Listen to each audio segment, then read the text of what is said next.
So, Naya, what did you think of this week's show? I came 3 times.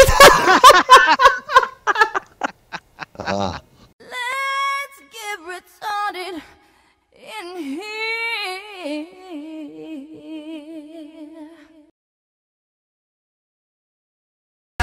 Everybody, let's get into it. Get stupid, get retarded, get retarded, get retarded. Let's get retarded.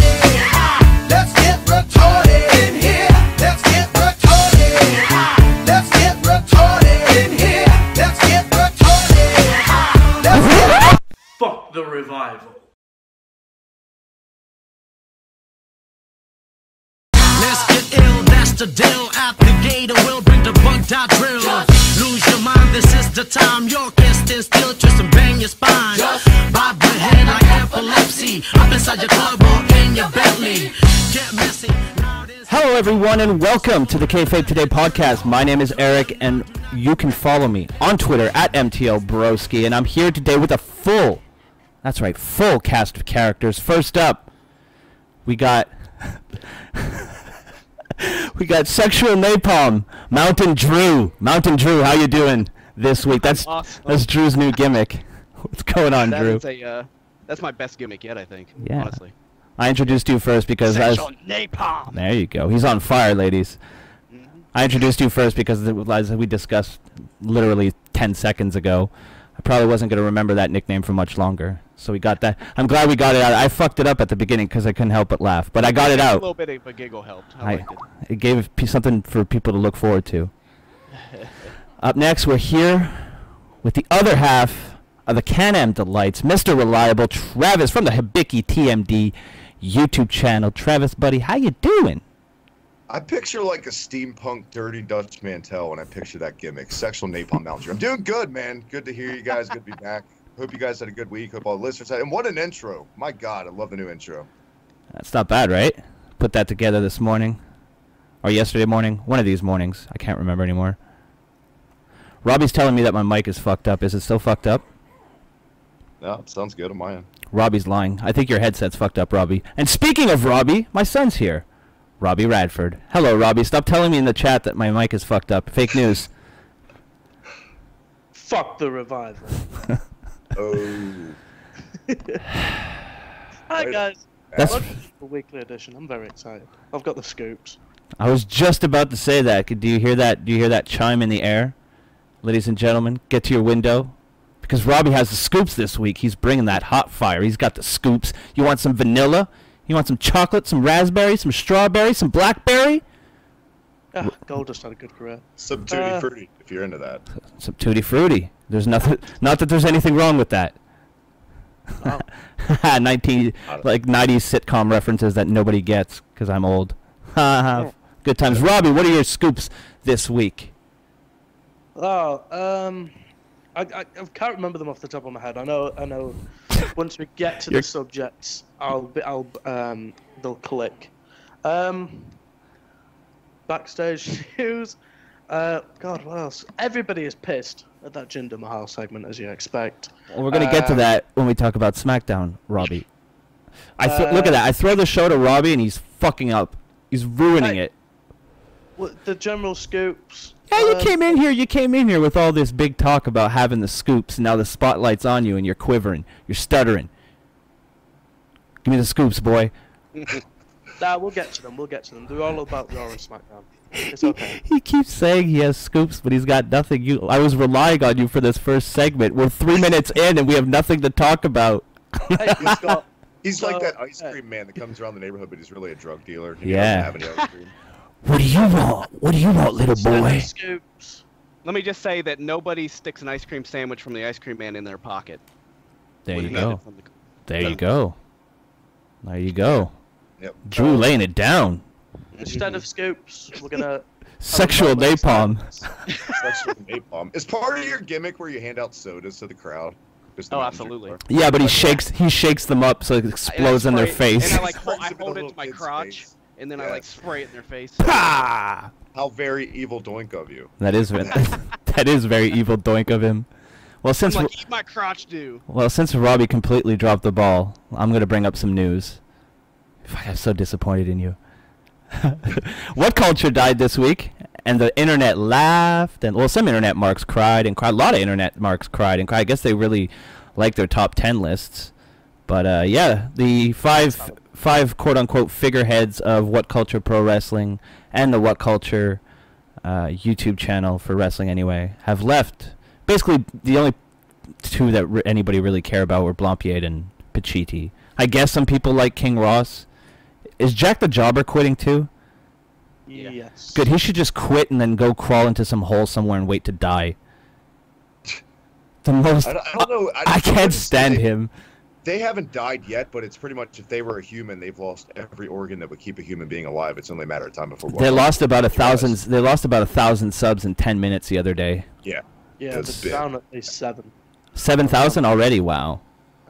That's to be expected. Like, I'm in two minds about it. I really hated them at first because of the way they were kind of just like, and like they leapfrogged the British wrestling scene and were kind of like, look at us, we were the originators of the British wrestling scene because we're doing something new.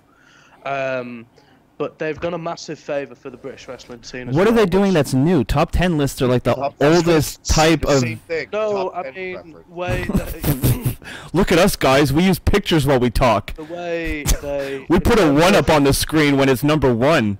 Trailblazers. What?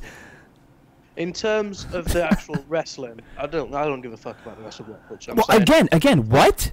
They started a wrestling promotion. They're not the first people on the planet to do that. They started the wrestling promotion. Fuck What Culture. I hate them. They came out of nowhere, and the way they kind of market it all on YouTube instead of actually going out of the way to do it as other companies did, like Progress and whatnot. Like, I kind of like the way they did it. I like what they did using YouTube. I think that's cool what they did. I just hate the ego they had about it. Like, you're not reinventing the wheel. You're not the first people to start a promotion. Just relax. Yeah. What also didn't help was the fact that they kind of stepped on other promotions' toes. Like when they ran London like a day before Rev Pro did it, and it really pissed off a lot of people. So they did that, whether they meant it or not, but you know, they did that a fair bit. Undercutting tickets as well. Oh, that's dirty. That's what I used to do in World of Warcraft on the auction house. What, are you selling it for 15 gold? Fuck you, I'm selling it for 14. But I don't know. I was never really a fan. I did like some of their videos when I first discovered them, but then after a while you realize that not only do they reuse a lot of the same old clips, because let's face it, there's not a million top 10 lists that you can do, although there must be close by now. They reuse a lot. They don't do anything that I feel like Wrestle Talk doesn't do just as good, if not better. Like Ollie Davis. I like those guys. And I think Ollie Davis he's funnier. Like, his style of humor is funny, whereas Blampied comes off as a fucking douchebag. Ollie looks like a guy that you can walk in, and because he's English, I'll say you can walk into a pub, have a little drink with him. I think the biggest question is, do these guys have the Pied Piper effect to take their fans with them as big as Yes, it was? yes, they do. They do. They do. Unfortunately. Because we know some diehard What Culture fans, and they were ready to hang themselves. And then every little miniature little something, like they announce a logo, people are so, oh yes, oh I'm on board, I can't wait. You're like, you don't even know what it is. Like, you did, it's a weird one. I don't know. Well, that's the thing with like internet fandom. When you get to a certain level, and you start you get like these crazy fans that want to come to your house. Something about wrestling fans on the internet, they love their top 10s. They love their lists. And like you said again, the casual What Culture fan probably saw a couple. And let's be real, in the beginning, I actually liked them. I liked their lists in the beginning. Over time, we saw like their true character, like you said, Broski. But yeah, you know, I get the appeal to the top 10 lists and stuff. Yeah, because we'll I mean, see. you go on YouTube and top 10 lists are, you know, they're everywhere.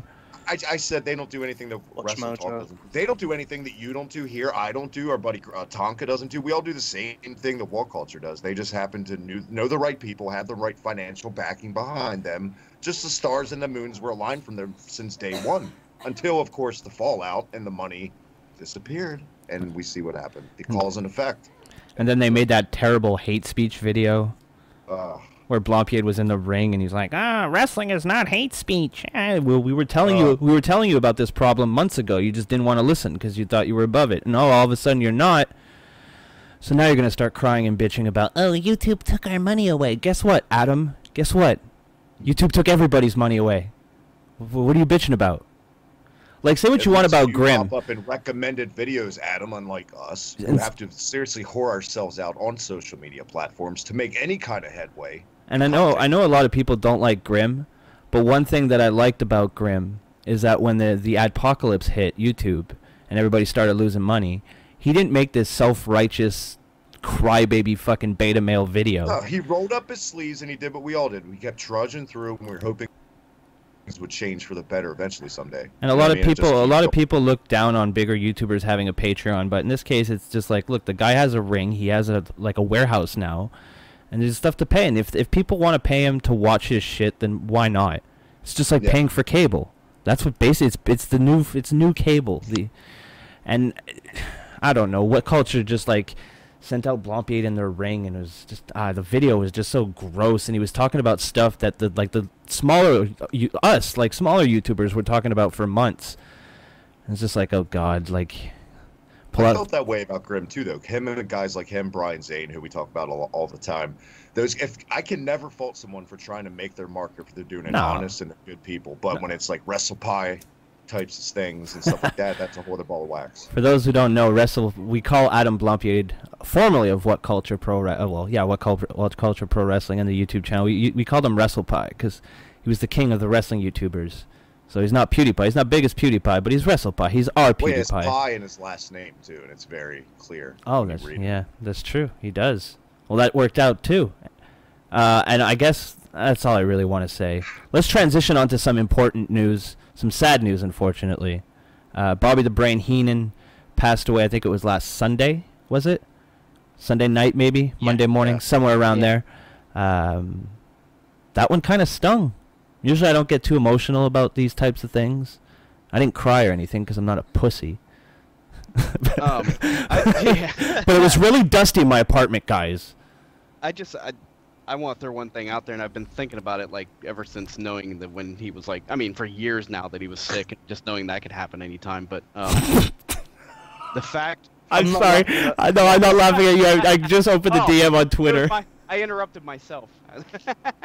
Oh my God. Drew photoshopped Robbie on Sweet Tooth from Twisted Metal, but he renamed Sweet Tooth to Sweet Robbie, aka Lemon Sip, which is the gay drink that Robbie's become famous for drinking on the show. And it's fucking fucking beautiful.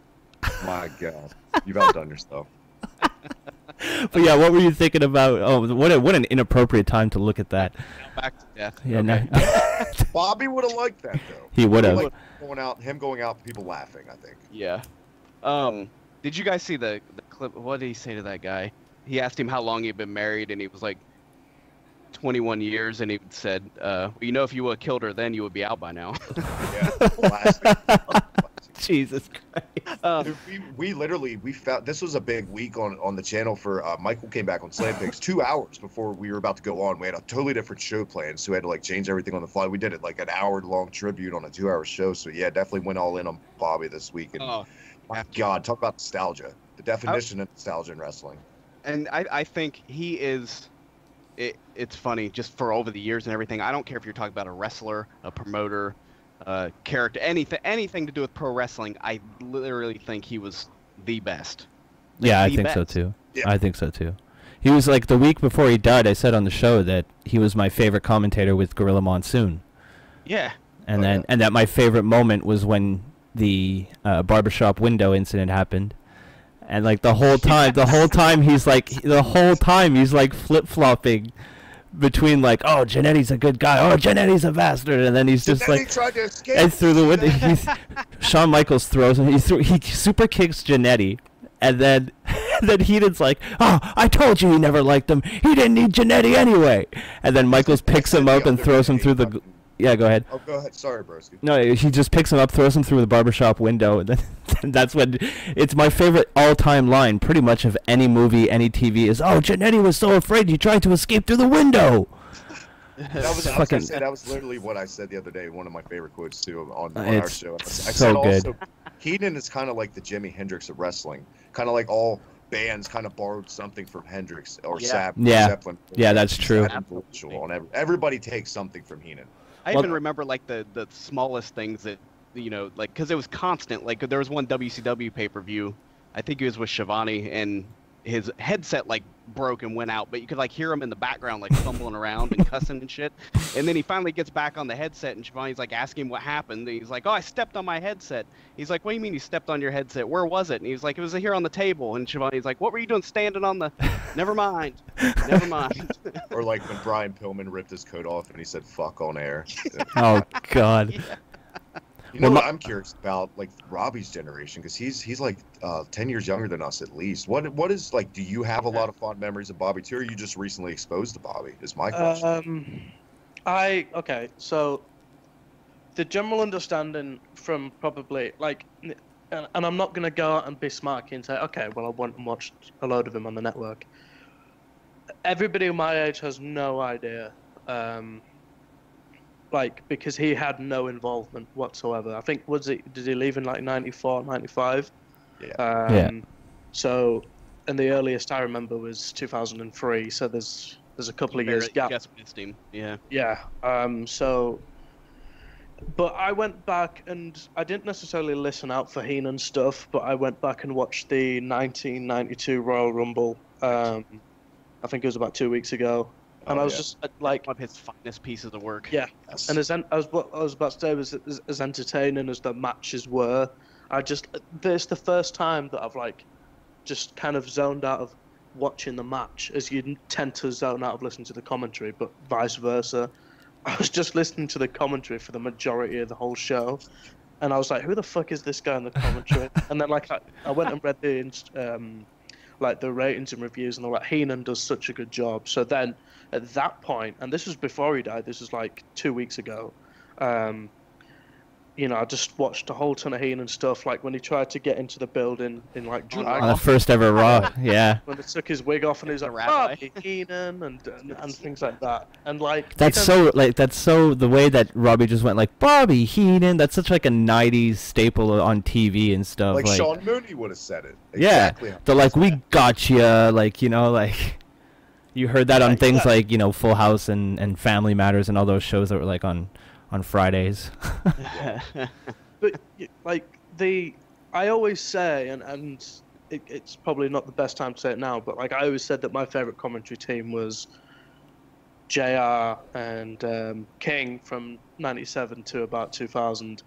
But as far as entertainment goes, I know I'm only 20 years old, but like I would happily go back and watch a whole ton of different stuff just to hear Heenan. The greatest stuff fun was like the stuff. backstage and like when they have their talk show stuff. That stuff is so good. Like just the chemistry though. Prime Just, time wrestling. would you stop? Would you? Will you be serious? Yeah. I still say the funniest thing ever in pro wrestling everybody needs to watch is the Survivor Series '93 match with Brett and his brothers going against Shawn Oh, Michaels. God. And Stu's at ringside, and the digs he has on the hearts for 45 yeah. minutes is just legend. It's fucking legend, dude. My God. Hey, Stu, wake up! All that shit. Well, the whole way that I defend Kevin Owens, no matter what, and if you remember back to the Festival of Friendship when I would kind of like, I personally turned on Jericho, that's all inspired by watching Bobby Heenan when I was a kid. Of Kevin Owens is my guy, he can do he's the Shawn Michaels in the barbershop window incident for me. Blueprint of a true heel is Bobby Heenan, where Yeah. no matter believe in your own bullshit, no matter how wrong you are. That's what he does. And no matter we'll get that later with that incredible promo by Owens, by the way. And no matter what the heel does, you always find some twisted way to defend it and be like, well, of course he did that. Yeah. So like that might like a lot of my Twitter persona when it comes to like Kevin Owens and just watching wrestling and like joking around on Twitter in general, it comes directly from years and years and years of watching Bobby Heenan. And what was his comment? It was, I'm the greatest manager and commentator of all time. If you want to know, just ask me. Yeah. You listen to me, you go to the top. You don't, you never heard from again. So an absolute legend, Oh. and it. This is Bobby, man. Rest in peace for sure. Exactly. I like that the last few years where he couldn't talk, he was just like constant picture after picture of him just flipping people off. Yeah. The cons and stuff. Yeah. You know, it's another elephant in the room. People like Solomonster, our boy Missionary Thomas on Wrestle, they talk about it too. WWE's lacked to mention him in anything. The sicker he's gotten over time, they haven't put him in anything until his passing, and people talk about it all the time. Shame on them in a way. Just that's very vanity-ish and bullshit. Yeah. And God, he's a Babe Ruth as far as managers. Let's be real. Absolutely. It did kind of annoy me the way people were like, "Where the fuck is the video package, you sons of bitches? You're such assholes." And then it's like halfway through the show, or like not even halfway. I think at the end of the first hour, they're like, "Okay, well here's the video package." And I was like, "Well, there you go, you fucking people. Just wait, just wait a bit for fucks. Of course they're gonna do something. Just wait." And the video package they did was amazing. I still say it's just a shame for me at the end of the day that Bobby Heenan had to go out like doing cons and stuff where he was so influential and gave so much for the business that he should have been set. He wouldn't have to do that, especially in the condition he was in. Yeah, he was in rough shape, especially towards the end there. It was rough. Did you guys read his book? I haven't, no. His very first book I actually had. I used to have it. Good. Lost it. Yeah, it was. His very first. It had like a forward by Hulk Hogan in it. Was the one. The story in there about how him and Andre were on a plane and the stewardess comes up and asks him if they want anything, and Andre says, "I'll take a screwdriver," and she comes back with like an actual screwdriver. And he looks over at Bobby and says, "I wonder what she would have brought me if I'd asked for a Bloody Mary." Yeah, it's classic. Fantastic. What a man. I really liked his Hall of Fame speech when he was talking about when they had to change from the WWF to WWE, and he was explaining all the wildlife in the business, like the wild Samoans, and somebody had a parrot. And that's true, the snake. That induction is one of the best because you can tell Bobby Heenan had a lot of fun because I think that was after he came out of his very first bout of cancer and going through chemo the first time. So you could tell he had a good time. He was just glad to be there. Yeah, he was just happy to be around everybody again. It's hard not to go back now, I'll admit, and not get choked up. Pussy or not. And then he and still even then he ended it with a Gorilla Monsoon reference, didn't he? I believe so. That was always his yeah. That team. I remember when Gorilla passed away in like '99, they shot to Heenan on WCW, made a great line, but I forget, paying tribute. Yeah, that was he said the See in the sky or something.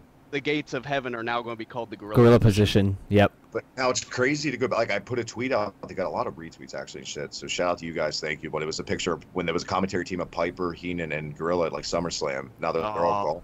It sucks, but such is life. It happens. I hate it when people do that when like a wrestler dies and then they find a picture where every wrestler in that picture is dead and they put it up and they're like, "Oh, just think. All of these guys are gone now." It's like, Jesus Christ. Well, I'm guilty as sin on that one. I couldn't help because Bobby, this one sucked. This one really. Yeah, that was like. It's okay. At least I think three is all right. I'm talking about the picture where there's like 15 or 20 guys in the picture. Oh yeah, or no, even worse when they Photoshop them from matches into Heaven's Gates. Oh yeah. Oh, I hate that. I hate that. What was it? One of the maybe Pritchard's podcast or one of them I was listening to not long ago with where they were talking about the Macho Man with Sherry and against WrestleMania 6 against Dusty and Sapphire with Liz there, and they were like, and all these people are dead now. I was like, Jesus. It's like, yeah, we know that. Nobody has to say it out loud. Yeah, I know. That's Photoshop sometimes on social media. People like when the Rapture was a thing and Macho Man elbowing the Rapture when it was almost. I have one where I saw it like maybe 4 or 5 years ago, and I still have it on my computer. It's Macho Man elbow dropping Jesus. Nice. Yeah, it's pretty good. It's a pretty good Photoshop. You know he kicked out. Kicked out at 2. Stop. Make Jesus strong. Oh, yeah. the only thing that goes over on Jesus is 2 nails. Come on now. Oh, Jesus. Scathing religious humor here on Kayfabe Today. My God. Yeah, Drew, he ended the Hall of Fame speech with, "We get paid for this, right?" Oh. Yeah. That's pretty good. There it is. Awesome. Look at Robbie sneaking in there with the facts. Yeah, Mr. Google. Hey, I'll make the intern. He's the youngest. He's the intern. Make him Google stuff. Mr. Google on a robe. Go get us. Anybody else have any other news? Because if not, we'll move on with the show. We'll get to... What?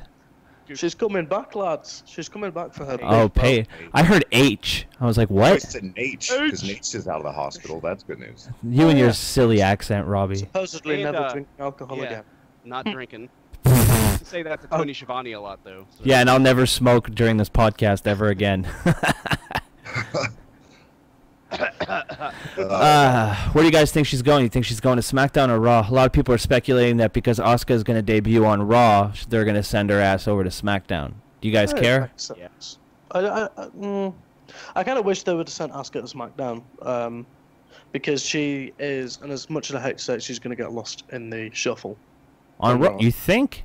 Because You and this is gonna come across really horrible, but once she gets and starts running around in the cycle with Bliss, Banks, Jax, I can just see them, like when Bayley came up and she was hot property for a while, and everybody wanted her to be the top babyface, and she got lost in the shuffle straight away, to the point where now she came back in her hometown and she was just, completely irrelevant. Oh shit, that's true. It was Raw in San Jose? Yeah. Yeah. Oh wow, wow Yeah. And they don't like. That didn't click until right now. That what you just heard there was my mind being blown by how insignificant that pop was for her return. I'll give it 3 months before when she debuts on Raw. I'll give it 3 months before they give her like it's Asuka. I'm still, for one, I'm shocked the Paige is still in the. Well, I'm not shocked because of the movie. Do you think that they're just gonna push her while the movie is on its way out, and then after it's done and flops? No, I think they're dead set on making her like a redemption story. Yeah, because in her defense, she never actually discredited the company. She just. See, I can already see what's going to happen because it's WWE. They're going to bring her back as a babyface because, everyone's so glad to see her because they can't help themselves. They babyface everybody. Batista. But what's going to happen is she has so much ammunition from real life to make her a heel. She's going to be a heel within 2 weeks because people are going to just, oh my God. And and for some reason, I think Paige has like I don't know if it's the time she came in or how over she was at different points, but I think she just has that credibility where she could come back and do about anything and people are going to be for her. I think most casual fans are not like us. I think they miss Paige, and I think they'll be happy to see her back. And I don't think many of the new girls have that kind of chemistry with the fan base. Casual fans get bored in 3 weeks too, so I think. Depends it depends what they do with it. If they start going Paige returns in 3 weeks, and it's going to be a bit like, oh fucking hell. But if for instance you've got the Charlotte Natalia program coming up, you've got that program coming up. Say if Natalia wins and then Paige runs in through the crowd and hits, and she's like, right, I'm back, bitches. That kind of thing will get her hot. That's what she's going to say too. Yeah, exactly, word for word. Back, bitches. Oh, well, she would have the accent, too. This is still my house. This is still my house. Jesus. And it's Roman's yard. Oh, God. And it's Xavier Woods' bedroom now. Woof. Woof. I mean, she could manage the New Day. Perception's reality. She can manage all of them at once. Christ. Just wait till she starts tag teaming with Piper Perry, lads. They should. Oh, woof. I'd watch that. Woof. It'd be funny though if on her return is just like this backstage segment where she just walks up to the Usos, and then they just look at her, and then she just slaps one of them, like "fuck you," and just walks out. The return should be a backstage vignette. You see the New Day come out of a room with a door, and then here comes Paige wiping her mouth off right behind. Jeez, this isn't the Attitude Era, Travis. Easy now. Back. Easy Listen, now. bro, you gotta wipe your mouth off. Well, did you guys see that? Jesus Christ. They need to bring he would know. He would know. Take that, Russo. Jay Baca's gonna be pissed about that. Jay Baca likes him some Russo. Sorry, Jay. Oh, but did you guys see that survey that WWE is sending some people? Oh, I did it last night. Yeah, I did it last night. Okay. What do you guys think? What do you guys think of the things that stood out to me? Number 1 was the WWE's version of The Office. Because if they just let the people involved do what they do in Southpaw, it could be really fucking funny. It could be really, really good. The Game of Thrones thing, no, I don't want to see. That would be dumb, very dumb. Because Game of Thrones, from I don't know much about it, but I know from what I know, it's quite expensive to make. It's serious as well, so Exactly. WWE shouldn't do serious shit. Like, what are they going to do? Like a soap opera? Just remove the ring? That's what they should do. I mean, honestly, what they should do is have out surveys about wrestling. No. It's entertainment. It's world entertainment right how now. about It's what kind of WE. gimmick match? You want to see the War Games come back? You want to see this thing you love? No, how about like fucking horrible Game of Thrones parody shows with Superstar? Oh my God, who wants to see Well, that? it's because in their defense. Oh, go ahead, Robbie. I'll piggyback off your whatever you say. The survey, like, that was only one selection of quite like there was one page that was like things you want to see in that kind of sense. Like there was also the TV 14. The TV 14 more adult wrestling. So, but yeah, they mentioned called it ECW. Yeah, which I think they're. So edgy. What are they just gonna make it like? They're gonna make it like a show. That was good though. That was good. I love the Edge like, and Christian the show. First like 3 episodes, I remember like they sucked, and then they got really good. Yeah, then they got good at it. Yeah, RKO style. It's because they convinced Carano to keep telling Vince that the product was doing really well. So then they just started re-recording stuff and putting edgy stuff in. But another thing, what else did they what else did they put in the survey? They asked stuff about the network, like, this I thought was a really cool feature. They asked if you want to, like Netflix do now, where you can download stuff to watch offline. Oh, that's cool. And then there's stuff like, yeah, like if you have a WWE Network membership, that you get like discounts on tickets. Well, hey. See, that's cool. That's what they should be doing. Hey, WWE, how about you give Canada some on-demand shit? How about that? Let's start there. Yeah, because your version of the network is very lackluster from what I hear. It's fucking balls. It's just like a regular TV station. Yeah. That plays like the same 3 shows all day, every day, all month, and then on the new month. Like Total Bellas on a loop. Yeah, pretty much. Actually, when I had it, Total Bellas wasn't out, so there. Oh, was there? Oh yeah, they had just started putting Total Divas on. When I was like, you know what, I can just stream the pay-per-views. I mean, I go to the movie theater and watch them there, which is an option here. Actually, you can do that.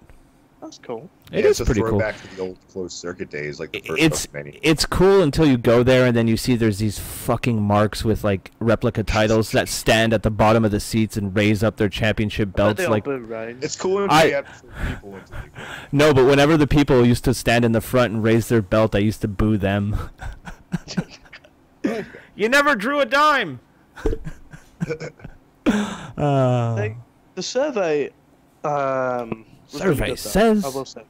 Yeah. They also, and I know this might not interest you, but they asked if you wanted to see who? They asked if you wanted to see old, like Ring of Honor, TNA, New Japan content, which I thought was kind of controversial. Because imagine just knocking on Ring of Honor's door and asking them for content. What else was there? They put that question in there solely to get people talking, like Yep. water cooler kind of thing. Oh, house shows. You can go watch. There'll be more house shows streamed live. That's pretty cool. That I like. I'm saying since day one they need to capitalize on their house shows. They need to stream more shit live. Do you remember when we used to get like the Tokyo special with Balor and stuff like that? Yeah, that was cool. Awesome. That was stopped cool. doing those though for a while until like. What about the tournament? Are they going to thing? do Starrcade on the network? Because that's No, that's the thing. not from what I heard. I heard it was just for the people in the arena. It is a house show. It's a double-headed steel cage main event as well. So you'd think, well, sure. But here's a cool one. The ability to watch WWE in-ring shows using alternate camera choices. Example: Gorilla Cam, Drone Cam, GoPro, 360 views, or select tire alone. Gorilla. Wait. They should have drones. They should have Vanguard 1 that you can control. They also have the ringside seat thing, which is a bit weird. Like I assume there'll be like somebody recording it from ringside. And alternate audio. So for shows, they'll be commentated by, there'll be like an over audio commentary, but like hear Stone Cold and Jerry Lawler call a live pay-per-view. They should have it where you can hear the workers call the match while it's happening. Might as well. Just mic them up. The alternate camera angle thing, that's kind of cool. There are some things on there that are pretty cool actually, but I doubt they would affect anything here. So, fuck you, WWE Network. You'll never get my $11.99 ever again. They were on about bringing a WWE style apprentice to win a job at the WWE. That I would watch, especially if Donald Trump is played by Vince McMahon. And a original scripted. It's basically the same thing. You have to do that. How do you not do that? That would be fucking. I want Vince in full Mr. McMahon 1997 mode on the show. Absolutely. Yeah, just slamming his fist on the desk, standing up, pissed off, yelling Vince. Get down on your knees and beg me for your job, pal. God, that would be fucking awesome. And then he could be like, his catchphrase would be "You're fired," and then every time he would look at the fucking camera and be like, like telling Donald, "That's mine. You stole that." Inside him, like, this is the XFL. Where am I, pal? Where am I? Oh, they also. All right, this is the last thing. Let's get into 35 minutes. Go. Last thing. Yeah. Shit, what was that about bringing back? They run up. Oh, fuck! I can't remember it. 10 seconds, Robbie. It was a really cool. 5 seconds, Robbie. Oh, WWE Superstar Roasts. See, it works. Oh yeah, I would watch that. I'd watch that. You're right. But you need people to swear. Yeah, it's part of the TV14 thing. All right, I'd be down for that. So that's the news this week. Not hey, letting. Natalia, where's your uncle? No, Jesus Christ, Robert. Well, while we recover from that awful, terrible, horrible dead wrestler joke, here, listen to an ad and just calm down. Don't send us any angry letters. This is Marking Out. Hello, it's Brandon. And Dave. And we do a weekly pro wrestling podcast called Marking Out. And you can check us out on iTunes, Stitcher Radio, Google Play, and markingout.com. You guys are awesome. As always. And we're back. I'm here with Sexual Napalm, Travis, and my son. I'm sorry, Travis. You didn't get a nickname that time. I'm sorry. So good. You're just... And Travis. And Some Travis. people don't need a nickname. No, he's too good. But we're here, and we're going to talk about Monday Night Raw. It's very lackluster. It's like last week's show was really, really good, right? And this week's show sucked, but the pay-per-view is on the weekend. Now, I get that Cena was in China, so that's probably why they had to film last week's stuff last week.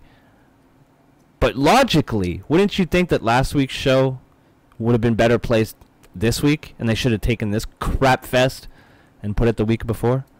I don't know.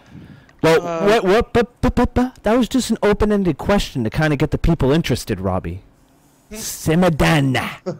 I know what I'm doing, all right? We got to get through the results first, Robbie. I know you want to talk, but we got to get through the results. Are you ready? Robbie, are you ready for the results? Yeah. Oh, he sounds so disinterested by the results. In a non-title match, Nia Jax defeated champion Alexa Bliss in 7 minutes via pinfall. In another non-title match, Cesaro and Sheamus defeated Anderson and Gallows and champions Rollins and Ambrose at 18 minutes and 40 seconds via pinfall. Apollo Crews defeated Kurt Hawkins at 2 minutes and 30 seconds. Hey, this is interesting. Bray Wyatt defeated Dustin Rhodes at 2 minutes and 30 seconds via pinfall. So 2 matches back-to-back, exact same amount of time in the match, exact same finish. Fuck, creativity at its peak right now in WWE. Non-title match, champion Neville defeated Grand Metalik at 3:16 via submission. That's the bottom line. Who? Whoa, hi.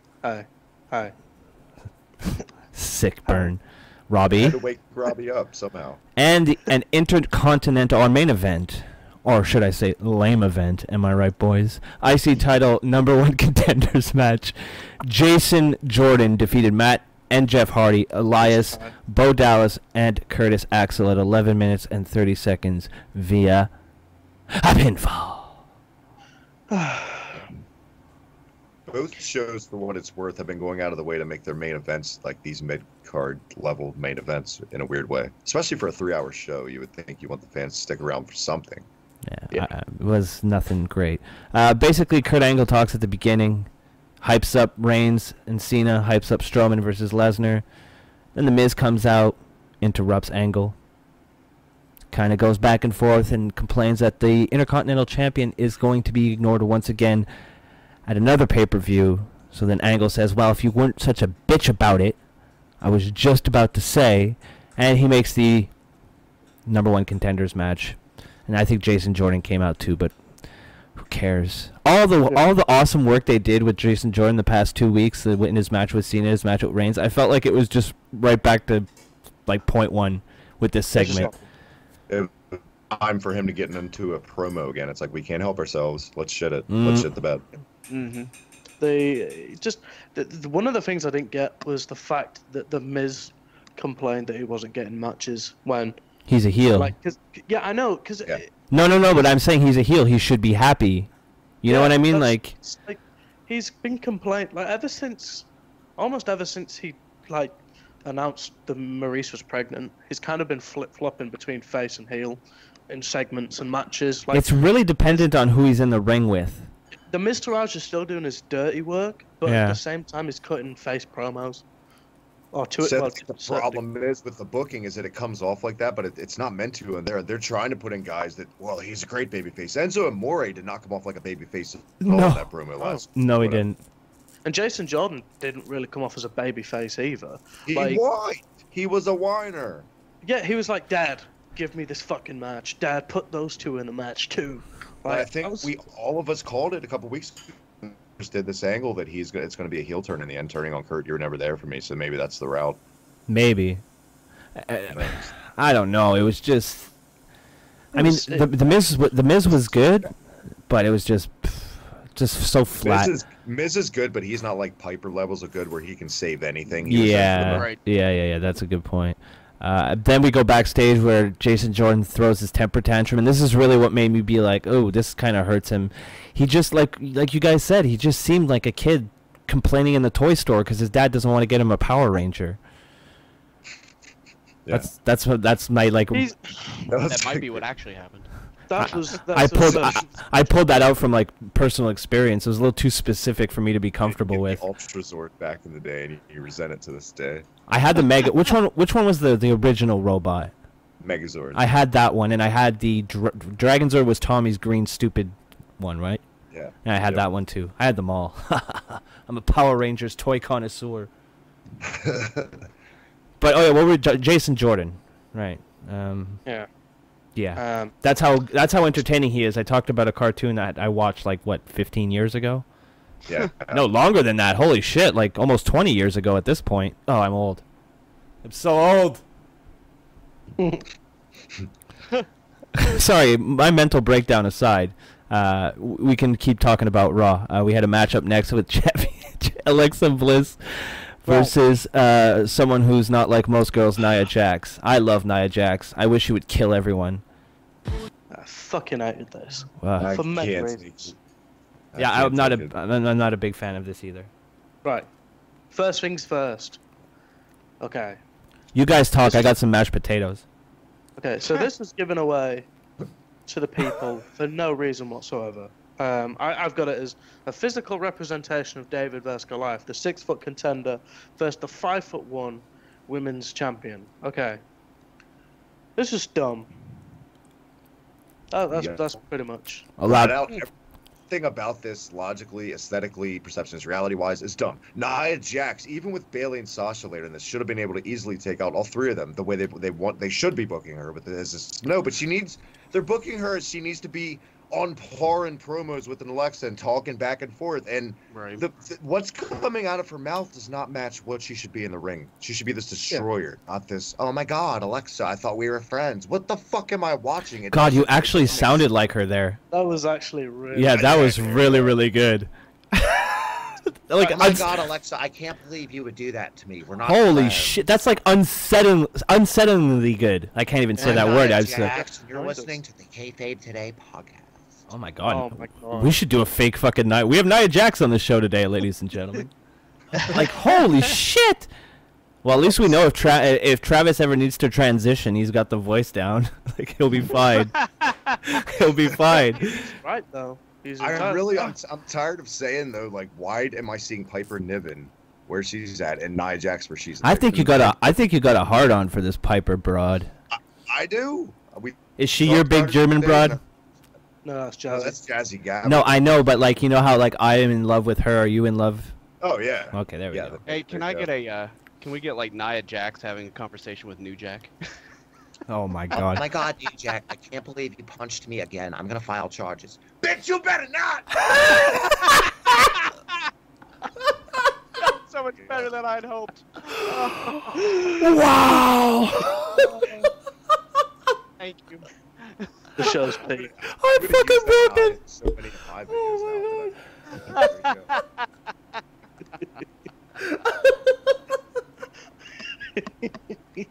I'm fucking broken. Oh my god. I'm out. Because I'm broken. Oh man, I had a mouthful of mashed potatoes. Don't do that to me. Oh. Oh. Well, Mashed potatoes are good. Oh my god. I don't even know where we are anymore. That the was fucking amazing. horrendous booking of Jax versus Bliss. Oh, they fought for a while, then Nia Jax won, then three broads They took didn't out one. even- Yeah, if I was Bliss, I'd have just ran off, like into the crowd. Well, she tried. Oh no, not into the crowd. I guess what happened was, after getting her ass kicked, Bliss tried to walk up the ramp, and Sasha, and then came up for some reason. cashed me outside. The weirdest thing about this whole feud to me is like I don't know if they're building up to like a David versus Goliath, but in this case, David is just much of a dick as Goliath is. So it's just like two Davids, and one David is smaller than the other David. Or, sorry, two Goliaths, but one Goliath is smaller than the other one. Like, who are we supposed to cheer for? Who are we supposed to feel bad? Are we supposed to feel bad for Bliss, who's a total cunt all the time? It's like Goliath, Mini-Me, and two Davids. Yeah. Are we supposed to be a star and just hope the big one beats the shit out of the little one? They try to amend the black guy ass too, like when Bailey came out. They failed to forget that, like a pay-per-view a couple months ago, I think we talked about where Sasha helped Bailey win a match, and it was totally a heel tactic, and it was baffling to us why they did that. And it's always been booked like those two as heels for some reason, cheating to win all the time. Yeah. And Alexa's supposed to be sympathetic. Yo, you're right. It's not. It just doesn't work. It doesn't make I any don't know what sense. the fuck. It feels like, call me crazy, we're just killing time till Asuka shows up. That's where we're at with the Raw women. That's what it feels like, yeah. Because they, okay, so three faces in wrestling terms took down the big heel. Only, well, not even three. Two faces and a heel took down the big heel. Only for the two faces to double team the fucking heel. Yeah. And then Yeah. the two faces celebrated the fact that they just like outnumbered the heel and beat the. I don't even know. Well, by the time everything was said and done, I was like, wow, Bailey and Sasha Banks are kind of cunts. And where was Emma? Yeah, one of the people who's supposed to be in the match on Sunday, no sign of her. And another booking issue is the fact that Bailey just ran down to the ring with no contendership, and all of a sudden she's in the match. We Yeah. talked about She's it Bailey. and not to be pricks about saying her initial injury, which I guess it was a work now. They just needed to cool her off in their eyes, Yeah. so they worked an injury angle. I guess so. Well, it looks like it. What a blown fucking opportunity to cool somebody off and reinvent her and come back and do something else for her. But no, it's going to be mediocrity per usual. Let's go into cruise control here with fucking Bailey. Yeah, it's just the same thing over and over again. It's, So the dumb thing is as well is that Bailey ran down to the ring and he thought, oh, she's gonna fight someone, and then she saw Jax and just completely. she stopped and she looked terrified. Yeah. She's Yeah. She's really bad. She's I terrible. don't know if it's her being bad or if it's the booking or if it's a combination of both, but they need to do something about this division. Bring back Dana Brooke, lads. Yeah, I like Dana Brooke. Yeah. Have some masculinity in the division. Oh. But like, I'd just rather I don't even know what you do at this rate, because Asuka's going to come back and beat people up for about 3 weeks and then get jobbed out to someone, and then there you go. Get jobbed out to Emma. Yeah, she's going to lose by a roll-up. That's how she'll lose the streak. I would love that. What if you see one of these chatty Cathy, nobody gives a shit promos between all the irrelevant women in the Raw Women's division? All of a sudden you hear, ladies and gentlemen, Paul Heyman interrupts them. That's how we unveil Asuka. Oh, that'd be... That's how you do it. That's how you fucking do it. I'd like that. She can't talk. She has no real good English skills. Yeah, it's like when they let her do promos in NXT, it was a bit like, oh, crazy Japanese lady. And that's not like me trying to be alt-right, but that's how absolutely how they did it. You're right. Yeah, she'd be like, you talk too much. And I'd be like, well, racism. Sonny Ono's coming back. In a new pantsuit and a zany new hairdo and a crazy Japanese. What you got every week with Asuka and NXT. I give it 2 weeks before Vince has her go out there with a fucking kimono on. Guaranteed. Guaranteed. Like a geisha girl. Yeah, exactly. That was, yeah, I Everybody loves geishas. I'm not confident. I'm not confident about this, but the thing is as well, which Vince may not like, she's got one dynamic, like ass kicker. Yeah, I like don't it know how though. Vince, like, I don't know what Vince does with that in 2017. I'm still on the. He gets other wrestlers. Everyone loves geishas. It's Japanese for hooker, pal. What's wrong with you? Everyone loves geishas. The censors will have no idea, like when I made Noam Dar say fuck all the time. We could sit here at Gorilla, have a good laugh about it. Good question, Chel. We could say things like, hey, look, send those Japanese hookers to the ring. Pal. Whoa, easy, Vince. That's a little bit racist. Ah, it's not racist. I'm old. It's just how I talk. We'll get there later with racism. Yes, we will. Oh, my God. But in the meantime, let's talk about Cesaro and Sheamus, who cut an anti-nostalgia promo. It's all right. Snows. I didn't like it. No? No, I don't know. I don't know why you'd use the word nostalgia for heat. Like, because people love nostalgia and they don't want to be told that they're nostalgic about something. They're a nostalgia act. And I was like, all right. No, I like it because it's cool, man. I'm not just nostalgic about it. That's what happens. Like, nostalgia was like 3 years ago. I wouldn't mind if the Headbangers came back again. That might be nostalgic, but a tag team from 3 years ago. Don't bring up the Headbangers. Skirts might be put on by certain people here. Whenever Travis hears the word headbanger. Can I flat out be that guy as I like in ring and think he's tremendous? He has not improved on the mic. He's never been good on the mic. And he picked up the mic here. He lost me. The promo lost me. I completely agree. 110%. Sorry, who lost you? Cesaro. Oh, yeah, me too. Yeah. I thought Cesaro was pretty weak. Pretty damn weak, actually. He's not a great... As limited as his English is as well, he's not a great heel with the mic. Ever. He's not even really a great face with the mic. Well, I wouldn't say his English is limited. No, it's not, but it comes across like he's picking certain words. Right. Well, he has an accent, so... I hate to bring up Heyman again. We just talked about him, but that was a boneheaded move. I thought that was a good pairing when they were together. I thought it made sense, you know? It did, but it didn't really do anything. Like, it didn't... they didn't give it away. They didn't give it, They used it for Lesnar still. Yeah, that's true. The annoying thing is... Well, my favourite thing is that... the only, like... They were calling each other brothers, and then Rollins and Ambrose came down, and they were like, well, we're brothers and brothers fight. And then the club came down, and I was thinking, God. Here come the good brothers, lads. Even though the jobbers, here are the original good brothers. The good jobbers. This was terrible. This was on the top 10 brawls on the YouTube channel this week for some. When they said nerds, and Ambrose did that, you shouldn't have called me that. And it was supposed to be funny and cool. Oh, and yeah, Rollins, yeah. Oh, don't call him that. Yeah. Nerds. Terrible. I kind of like the nerds. I like the nerd thing, but the Ambrose, how he played off of it was just... Oh, yeah. Fuck. I will admit, it was very late when I watched it. It was like 3:30 in the morning when I watched that part. And I may not have had something burning, maybe some incense burning while I was watching it. And when when Rollins was like, and then, fuck, I can't believe I'm going to admit this, but I thought I thought when Ambrose was like, you shouldn't have called me that, I laughed. I hate to admit it. Number 2 promo of the year, right behind Reigns from last week with Robbie's "Because You Suck." Oh my God, because you suck. Right there with you. Wait, everyone, quiet. Robbie, do it. They boo you because, first of all, you suck. Yes. I don't know. There's something about the English accent that makes it even better than when Roman said it. I don't know. I was listening to last week's show, like when I was editing it, and I was like, I like when Robbie says that. Completely fucking useless anecdote. I'm sorry, boys. No, I was turning it in my head like if I said that. I was listening to last week's show because, first of all, I'm a Mark. Well, yeah, there's that too. Where is it? Where the fuck is it? Well, that's my excuse. I have to. I have to listen to it. I have to edit to make sure we all sound wonderful. I mean, because I actually do listen to it every week, and I'm on the show, so I was calling myself a Mark.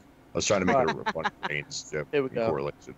Oh, I get it. See, I'm just too stupid to understand you. So because you suck. God. Yeah, it's so addicting to want to say that all the time after you hear Robbie say it too. I said it to my mom today. Oh my God. Yes. Don't talk to my. She went, I hate my co-workers sometimes, and I went, well, you hate them because they suck. Oh well, you didn't say it to your mom. You didn't say it to your yeah. Oh, okay. I was about to come kick your end. Nobody talks to my ex-wife like that. So the line goes, but it blows my mind he stands up here and he runs his mouth and he's talking about y'all boo him because y'all want him to be a bad guy. They boo you because, first of all, you suck. Oh my God. Yeah, if ever there's a Roman Reigns table read, I think we should nominate Robbie. He doesn't sound anything like Roman Reigns, but I think with the accent he could win the role. He could get the role. He's got bigger arms than Reigns. Oh you my see what God, it see? You guys see it on the intro. This guy's the star of the show. Look at this. It's just the fact that he was so like, well, first of all, you suck. And everyone was What like, you need to be doing is practicing yelling Braun because of your arms. You're that big. God. Yeah. Robbie's arms are the size of my fucking legs. Jeez. All right, well, let's enough jacking off over Robbie's fucking arms. Let's get to this tag team match, all right? Let's not give the kid a bigger ego than he already has. Oh my God. Okay.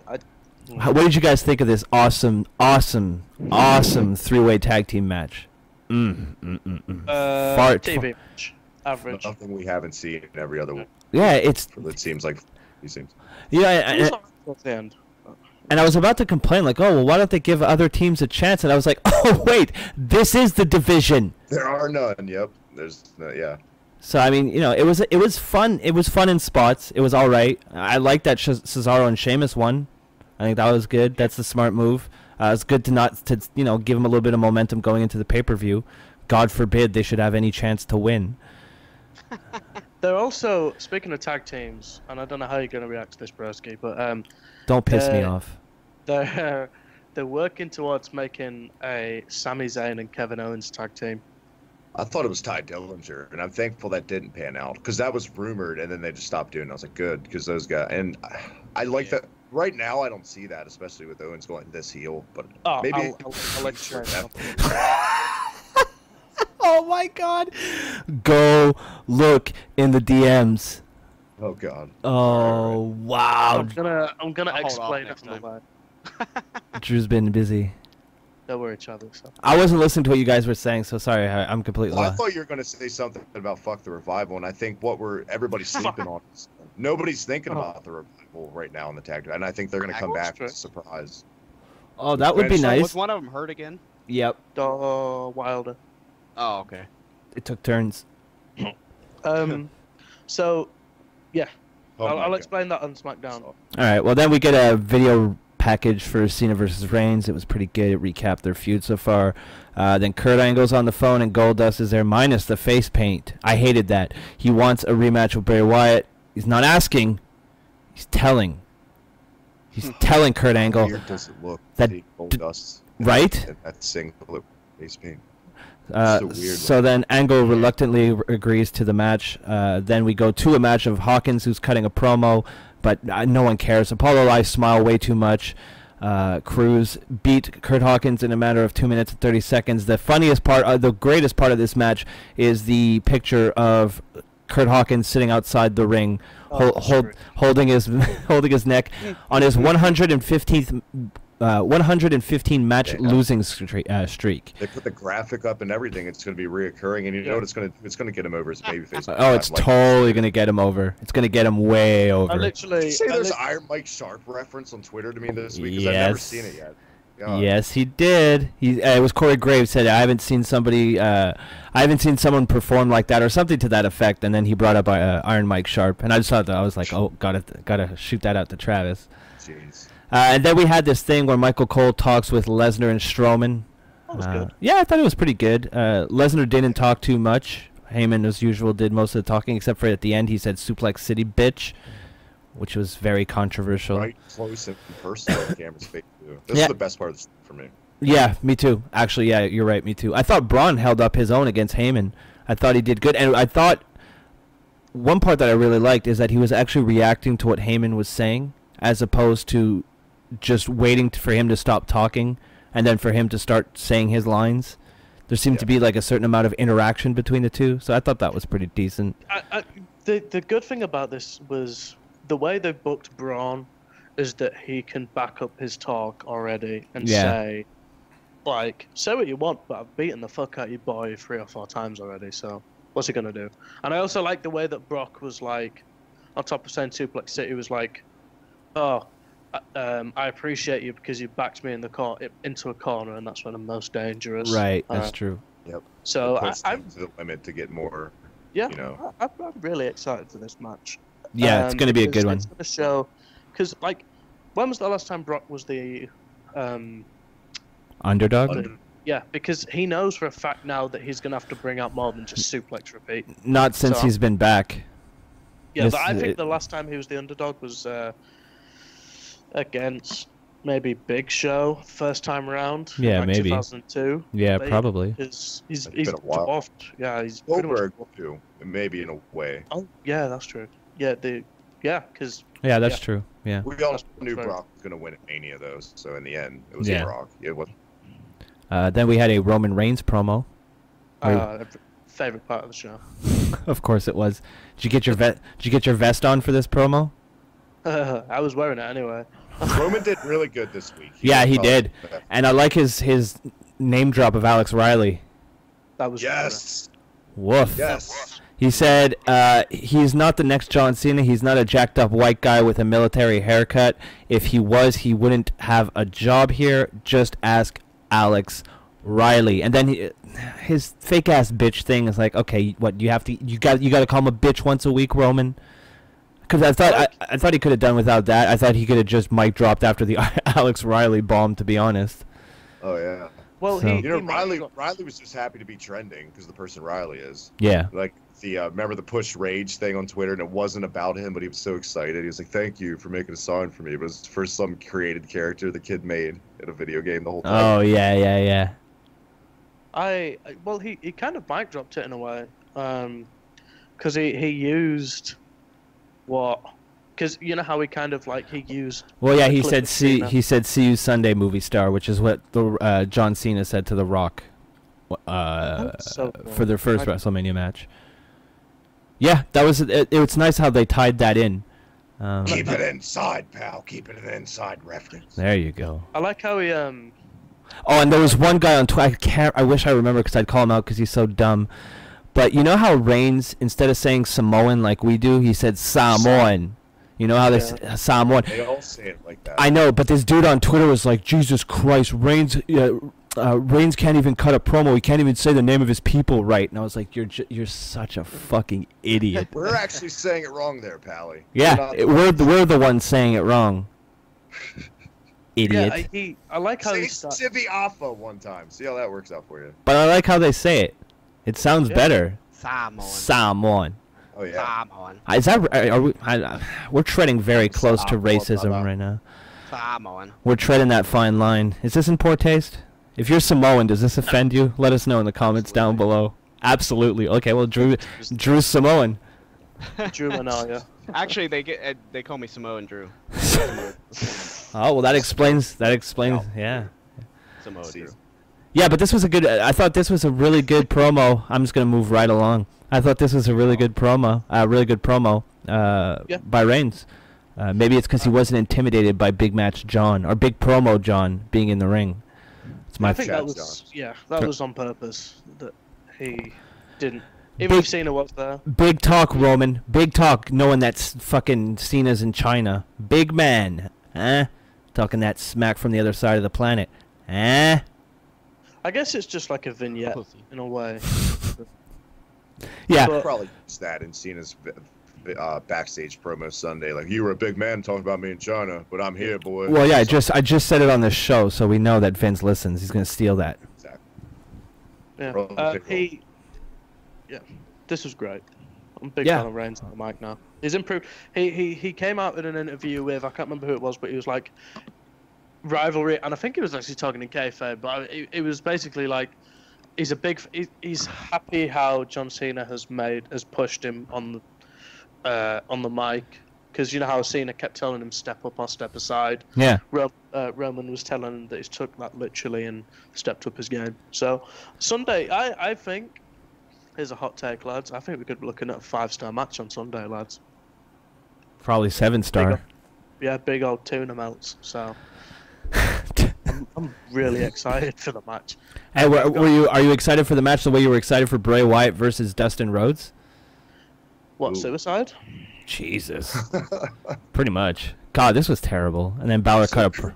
It's weird looking. It is. I did not appreciate. Go out in some street clothes. At least come out like more in WCW, like the little undies and the cowboy boots as Dustin Rhodes or something. I should have came out in the. What was the gimmick he had in WCW? We just had the white face. The little undies and the cowboy boots. Yeah. Robbie. 7, 6, 4, something. Oh. No, the weird gimmick. Well, his theme music in WWE. Then they call him the Natural. Natural. Let me find it.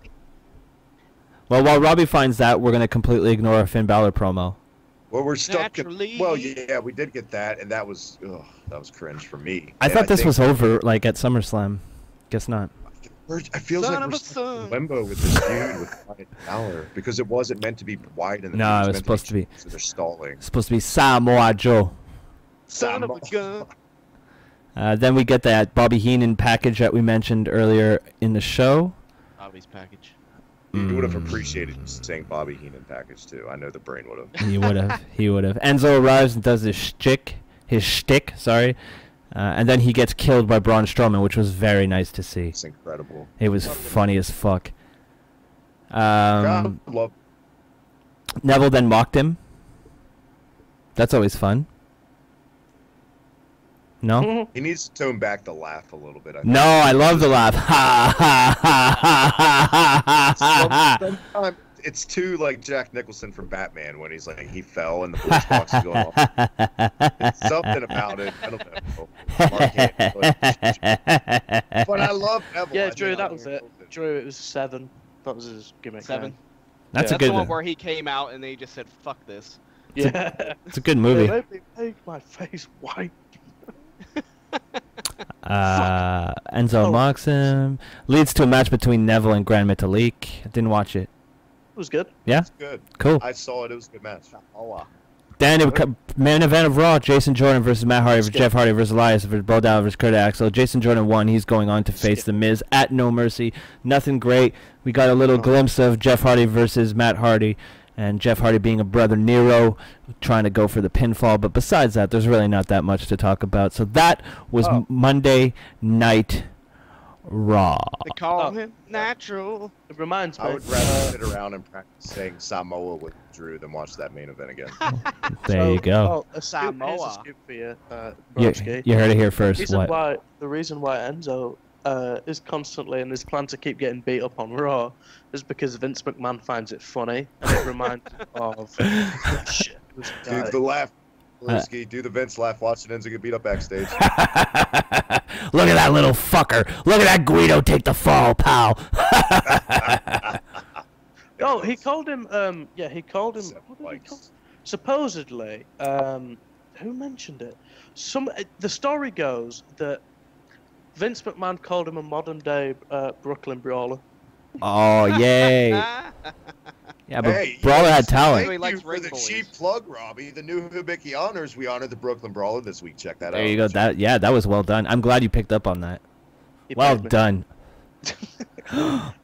He paid you. But yeah, Vince was saying that he enjoys a sauce. The sauce, lads. Who doesn't? The piping hot Italian sauce has come through and mentioned that Vince enjoys seeing Enzo. Well, and it's a mixture of seeing Enzo getting ragdolled and watching Braun Strowman ragdoll regular parts of his show. Yeah, well, it's entertaining. It's fun to watch. I mean, in Vince's defense, it makes for really good television to see Enzo get destroyed. It really does. It gets He's good Braun at it. over this bully. It worked. Yeah, he's very good at getting his ass kicked, so that's a good thing. Road Dog's in hot water, lads. Why? Because you know how he's really open with the fans on Twitter. Comes across as Vince isn't a fan. Good. It's annoying how he panders to them. Idiot. I wish I worked for that company. I'd set people. I'd get fired in a week for telling fans to go fuck themselves. And on that note, we're gonna play you some delicious advertising for you to consume, to enjoy, to share with your family and your friends and all your loved ones, or not. I don't really give a shit what you do with it. Just listen to it, and then come back, because we're gonna talk about SmackDown. And Robbie has been bothering me all week to talk about SmackDown. He really enjoyed it. Show of the year. So stay tuned for that. We'll be right back, right here on the Kayfabe Today podcast. If you're not tuned in to the Shining Wizards, listen to what some of our fans have to say about the show. If you want to listen to Kevin's bad jokes, listen to Shining Wizards. Tune in live every Tuesday night, 7 p.m. East, rantemradio.com. It's the Shining Wizards, where it's wrestling talk and talk about wrestling. And we're back. We've returned. I'm a little bit calmer now. I'm in a better mood. I apologize for telling you guys to go fuck yourselves earlier. I was shocked. I was flat out shocked. Were you were hurt? talking to us? Yeah. I would never talk to the people that listen to this like that. Never. I would never say that. You bunch of fucks. Bunch of little cocksuckers. Sexual Napalm turned heel this week for the first time ever. I'm here with Sexual Napalm. I'm here with Travis from the Hibiki TMD YouTube channel. And I'm here with my son, Robbie, the Radford.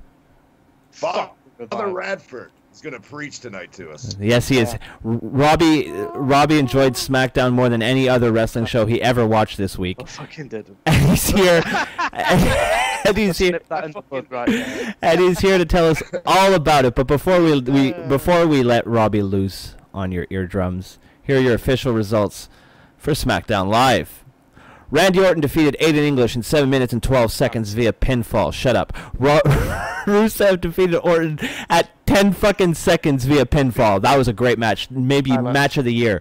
U.S. title match, AJ Styles versus Baron Corbin. Never started. Non-title match, champions The New Day defeated the Hype Bros at 6:24 via pinfall. And finally, your main event, the number one contenders match. Charlotte defeated Naomi, Tamina, and some other fuckface at 10 minutes and 7 seconds to be. McIntyre.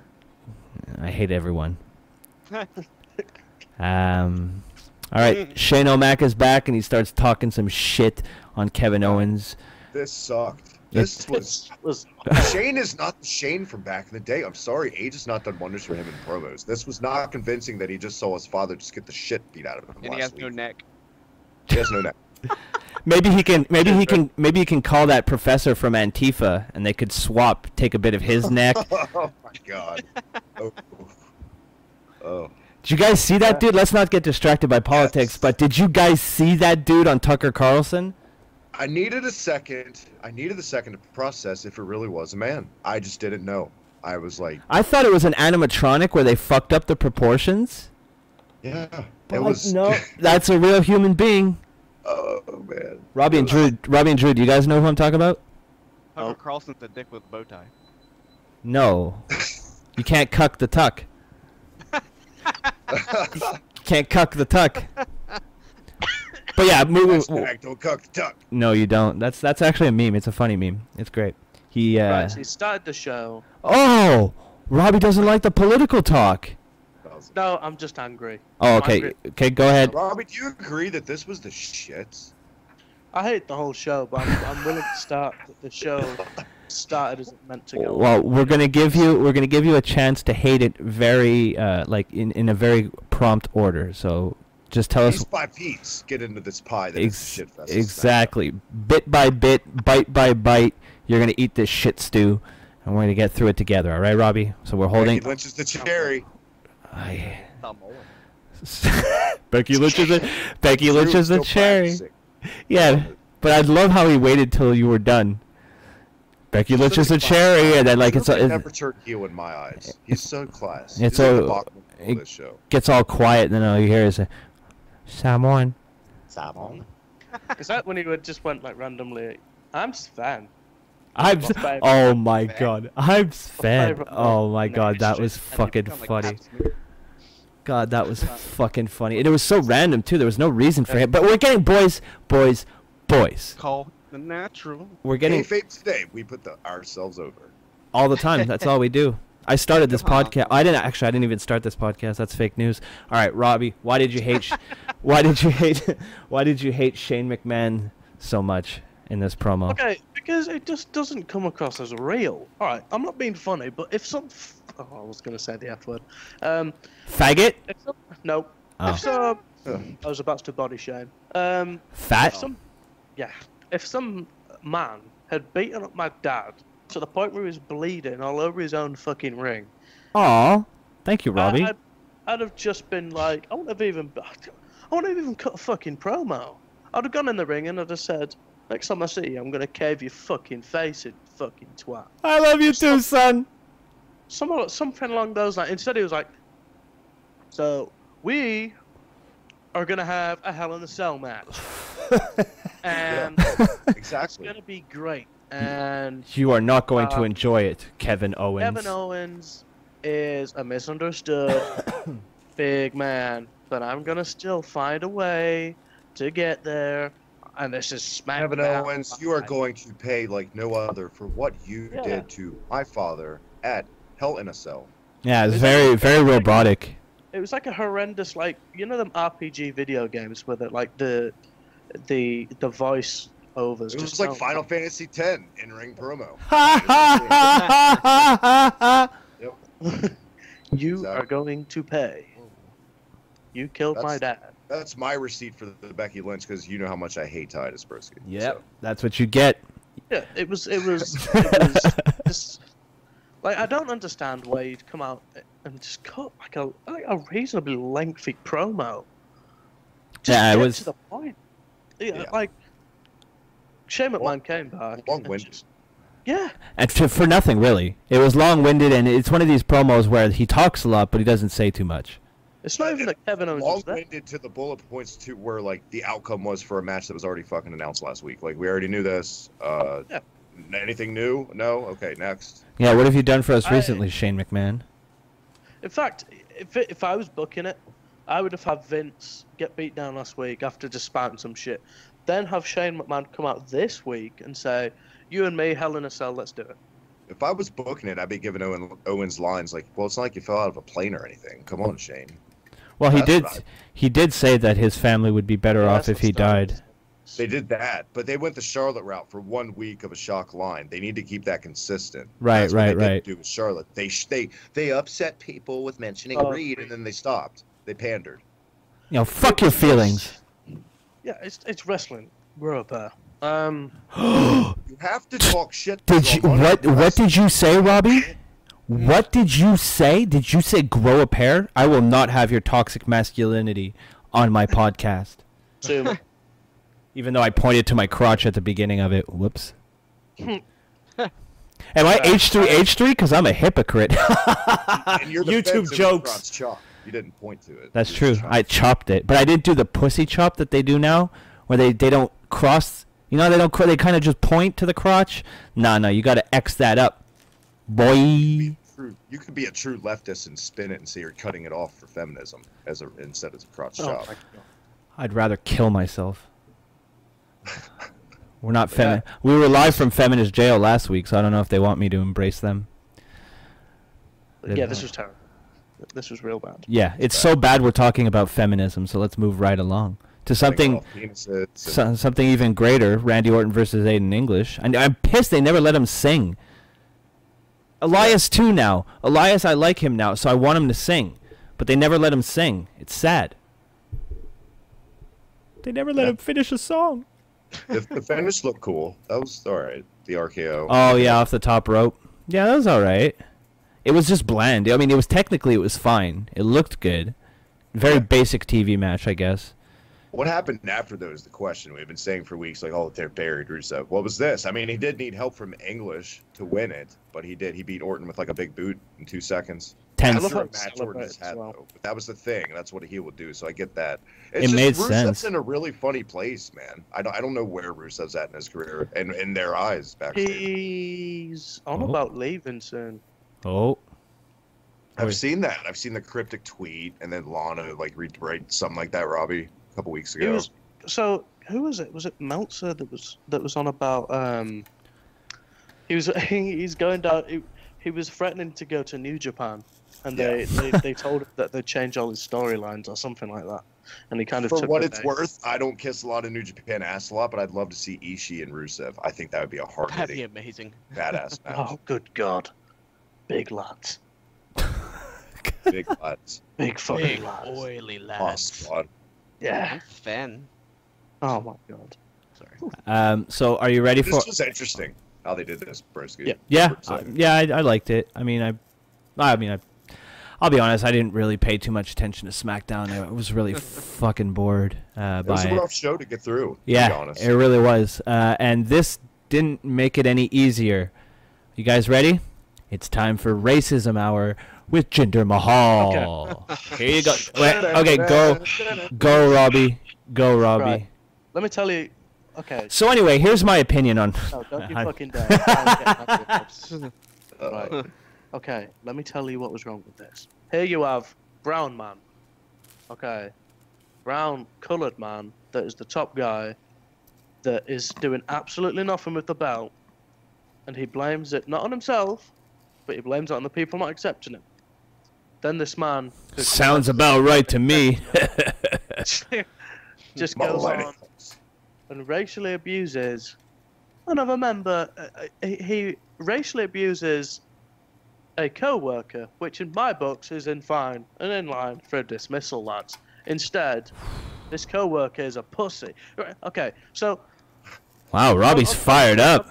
On top of the fact, right, this is what pissed me off. On top of the fact that Jinder, just for the second week in a row, has just, like, signed his allegiance with the dark side alt-right. Like, he just kind of came out and was like, you know what? His manager's going to be Milo Yiannopoulos and Ben Shapiro. Oh, yeah, God. like next week, I can see him coming out and running his own like Takeshi's Castle game. Oh my You know God! how Truth Martini, the manager in ROH, comes out with his book? Like Milo as a manager come out with his book. Comes out dangerous. Oh my God, that'd be great. Yes. Dude, Takeshi's Castle is awesome. I'd rather fucking watch 3 hours of Takeshi's Castle than Raw most nights. Exactly. I just felt I didn't even feel like angry or anything. I didn't even feel offended. I just felt disappointed that they had to stoop to this. And they kind of like they justified it. I guess some people that were like, oh yeah, but it's gaining heat. No, it's not gaining heat. It's not gaining heat when the people watching you are chanting, "That's too far." Yeah. They got a WWE crowd to chant, "That's too far." Wow. What a bunch of pussies in the crowd. Jesus Christ. Now let's go down memory lane and see what WWE crowds have sat through in the past. And now we're at a point in, God, just in society in general. He's right, though. Crowds are chanting, "This is too far." That is a chant that has been recorded and will go down in the annals as going, just, oh my God.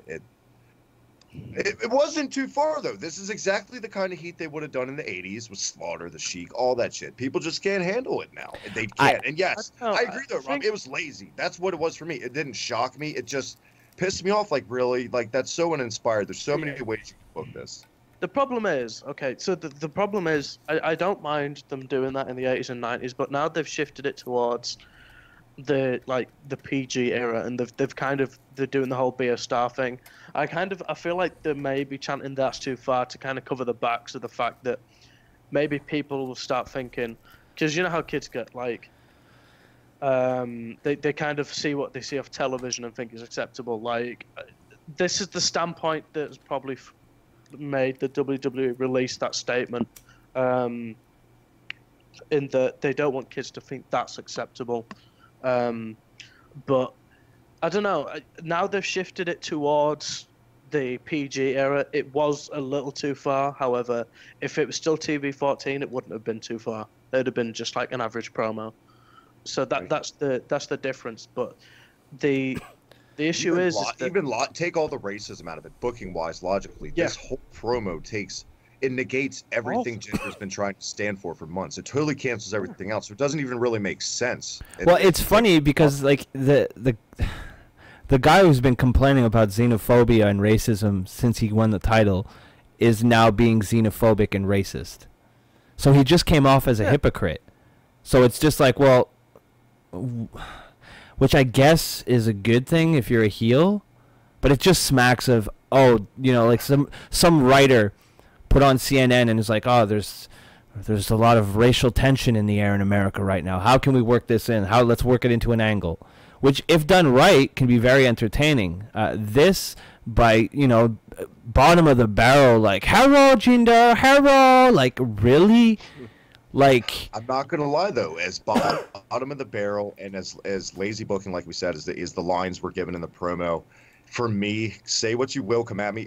It's refreshing to see that somebody back there still has balls, and we're not totally this be a star company. No, I get. No, I can. Not this umbrellaed by Stephanie McMahon bullshit, which I dread for the future of this company. But I'm just glad Vince McMahon, to his dying breath, is always going to have his set, and it shows in stuff like this. He always will think that controversy creates cash, not to rip off Eric Bischoff's book title, but that's how he views it.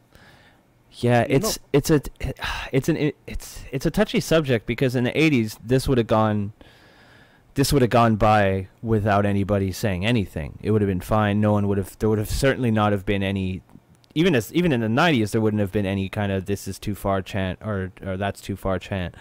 But now what bothers me about it's not so much what he said, because I don't care. I think those types of jokes, if done in a way to make people laugh and not done directly at someone to degrade them, it's fine. Whatever. They're just words. It's not a big deal. But, like I said, this just feels like some writer being like, there's a lot of racial tension in the air right now. Like, how can we work that in? It just seems like they knew what was going to happen. And they just decided... Tried and true fucking thing. Everyone loves to say about them being a public company. You can't... Smart business. You can't have your cake and eat it too. You're either going to be the safe company that's in it to make money. You can't do both and expect for good things to happen on all ends. For something bad's going to happen eventually if you keep trying to be that on the fence, try to stay as edgy as we can, even though we're conforming totally under this facade that we're not. I don't know. But now that it goes into the business route and all that shit, obviously. But at the end of the day, it's not smart business for what they want to be in their eyes. And you know what? It's not even. Now that I'm thinking about it, it's not even the fact that it was quote unquote racist or whatever. It's more that it was just poorly done. Because if it was well executed, I don't mind a little bit of racial tension. It was that it was poorly done, and that the joke that was basically the backbone of the promo consisted of showing the same picture of Nakamura over and over again. So by the time that the quote unquote racism hit, you're already fucking annoyed because the promo has been a fucking train wreck. Yep. And the fake laughing, people like to say Dolph Ziggler oversells, but the Singh brothers oversell on laughing way too much, and it just looks so dumb. Well, that, and I feel like the art of controversy in wrestling storylines is they've made the entire controversial topic the harbinger. The thing that what you're supposed to do is you're supposed to take Nakamura and Jinder and have some other kind of storyline and throw in hints of the racial overtones in it. Yeah. And it all throws into a blender and it makes a nice little angle. That's how you book in controversy in your wrestling. You don't just say flat out racist things out the gate and just like blah, blah, blah, blah. You know what I'm saying? It's lazy. It's bullshit. Yeah. Next week, Jinder's going to come out with a swastika. Jesus.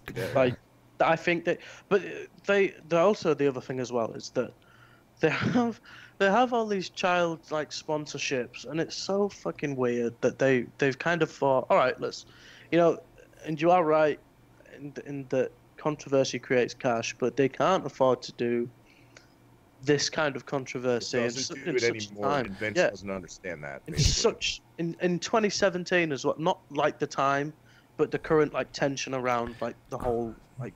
Sadly, man, you're right. And in 2017, this phrase is "safe will put money in your safe" because you have to tiptoe around bullshit for the, if you're a public trading company, not us. Fuck everybody else. Yeah. You know what I mean? But, well, I mean, on that level, man, you just have to conform and kiss ass, obviously. From both an entertainment and business perspective, this was a horrible move. This whole promo, and interestingly enough, I've not defended him, but I've enjoyed his title reign. It was only until like last week and this week that I've said, all right, enough's enough. I've enjoyed it. I haven't totally hated it. haven't been in love with it, but I've stopped liking it at all when this Nakamura shit happened. So, the past month or whatever. So with this, and then kind of the backlash we're seeing all around, what you guys think will happen next? Where you think they'll do with it? Nothing. There's They'll do nothing. really they can do. This is a segment that it did nothing. It didn't further the storyline. It didn't get any heat on Jinder. Do you think it'll have a big effect on his booking? I think looking back, it's going to get swept under the rug like that Reed Flair promo. They're not ever going to talk about it again. They know it's a mistake to do this. Well, of all didn't even get uploaded to YouTube. Yeah, I was just about to say they uploaded almost everything related to SmackDown except for that promo. So they know they fucked up. They know that people are pissed. And I mean, because they know that people would probably start taking sound bites from it, and news reporters are going to publish it. Well, dude, they were dancing around like fucking Mr. Miyagi, like wax. and I mean, look. This is what really bothered me. I'm going to get down, I got to get down to it. I got to get this. This is what really bothered me. Let's do it. If you're going to be an idiot, okay, you're going to say bigoted things, all right? And you're going to quote things to use against someone, quote them right. You're Jinder. He's like, wash on, wash off. It's like wax on, wax off, you fucking idiot. Because the second that you're going to be a racial, God, it was just, I don't know. It was a little thing, but it annoyed me. It was just like. Maybe that was copyright. Maybe they're like, well, play it. Maybe. There you go. But yeah, it was stupid, and I guess we'll just move right along to the United States. Oh. Wait, go ahead. Sorry, just to add in, what didn't help is that Nakamura didn't do anything. Yeah, Second week in a row he's been racially abused. Exactly. None of these guys ever get their fucking heat back. Ever. Yeah. I'm not being funny, but if you know, he came out and so in Kayfabe, and I know that's a big ask. This guy came out and racially abused you last week, and he's coming out, and you let him do it for 10-15 minutes, and then all they do is ask you for your thoughts on it 30 minutes later. Because now it just makes Nakamura look like a complete dweeb. Yeah, all he said is that it won't be funny when he wins the title from Mahal at Hell in a Cell. Yeah, that's just wow. Gay? The way they have it is gay. Nakamura as their main roster debut for casuals, they book Nakamura as this weird 40-looking-year-old creepy guy who dances. We're like, what is this guy? He doesn't come off special. They're not making him doing anything special, so he's just there. It's like, where'd this guy come for a casual? You know what I mean? Not like we know who he is in his history. It's just I don't know what they're doing, like you said. No, it's really his booking has been both these guys. Really, this feud it needs to die. It needs to die quick. Violins aren't that fucking cool. I'm sorry. I mean, they're cool in certain aspects. No, they do it every big movie now, and it's just lost its touch. Yeah, it does. Yeah, they overdid it. Every time I see that violin guy, the first time he did it, I thought this is one of the best entrances I've ever seen. And then they did it with 5 guys playing, but they lip synced it bad. They weren't even actually playing the second takeover. They did that. I remember. Yeah, that's true. Yeah. Fucking. You know what they should too?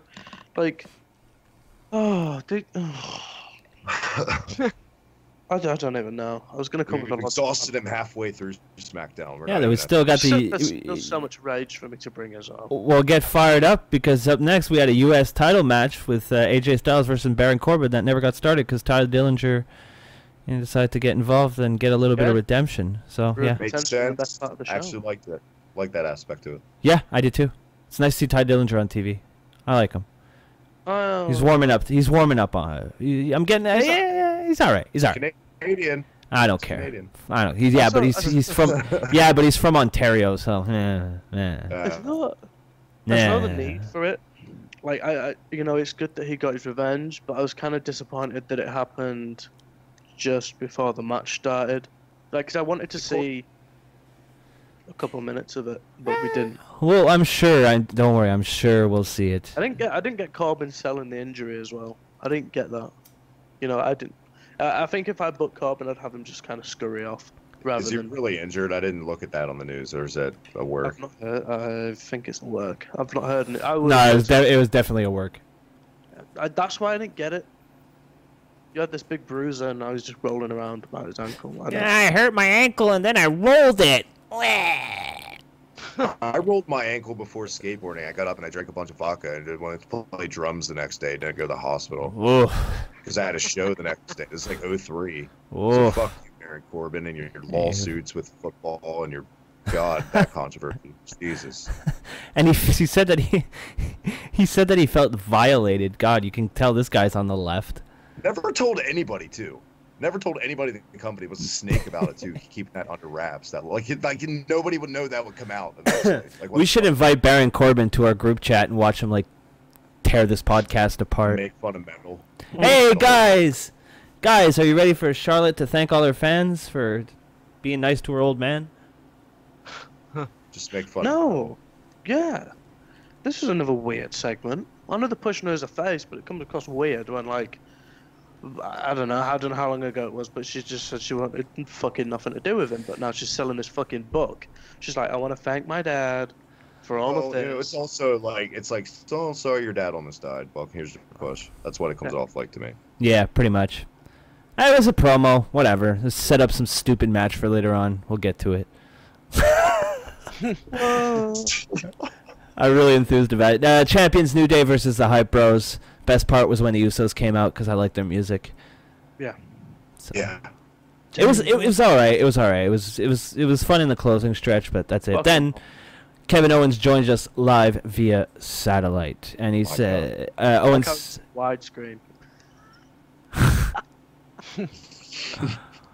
That was the only thing about the show that popped me. Shout out to our signs on Twitter today. Your Kevin Owens sign. No, I don't know what you're talking about. I never had a Kevin Owens sign. You guys came into my house, stole my original sign that said "Fuck Kenny Omega," and replaced it with a slanderous "KO is fat" sign. Maybe it's that other account that says they're you. Yeah. I don't know. No, that's just my backup account in case Twitter bans me again. So what did you guys think of this promo? Owen says he watches the footage and he doesn't know what came over him last week. He apologizes to everyone but said that Shane had this coming. Shane made him want to attack and crush Vince. Shane disrespected him. And while he respects Vince, Vince became Shane in his eyes. He apologizes in advance for anyone who watches Hell in a Cell because of what he'll do to Shane McMahon. Very intense promo. Very. My boy always delivers. I just wish he didn't apologize for it. Yeah, but it wasn't. It was a heel apology. Yeah, it wasn't a real apology. Ah, right. Okay. I really like the line where he's like, "I'm going to heaven, not you," or whatever. Yeah, he was fucking crazy, man. I like crazy Kevin Owens. It was good. He's doing that 2008 Jericho, that quiet killer type. How dare you? He took back from No Country for Old Men. How dare you? What? How dare I cross the streams? I know, but I do.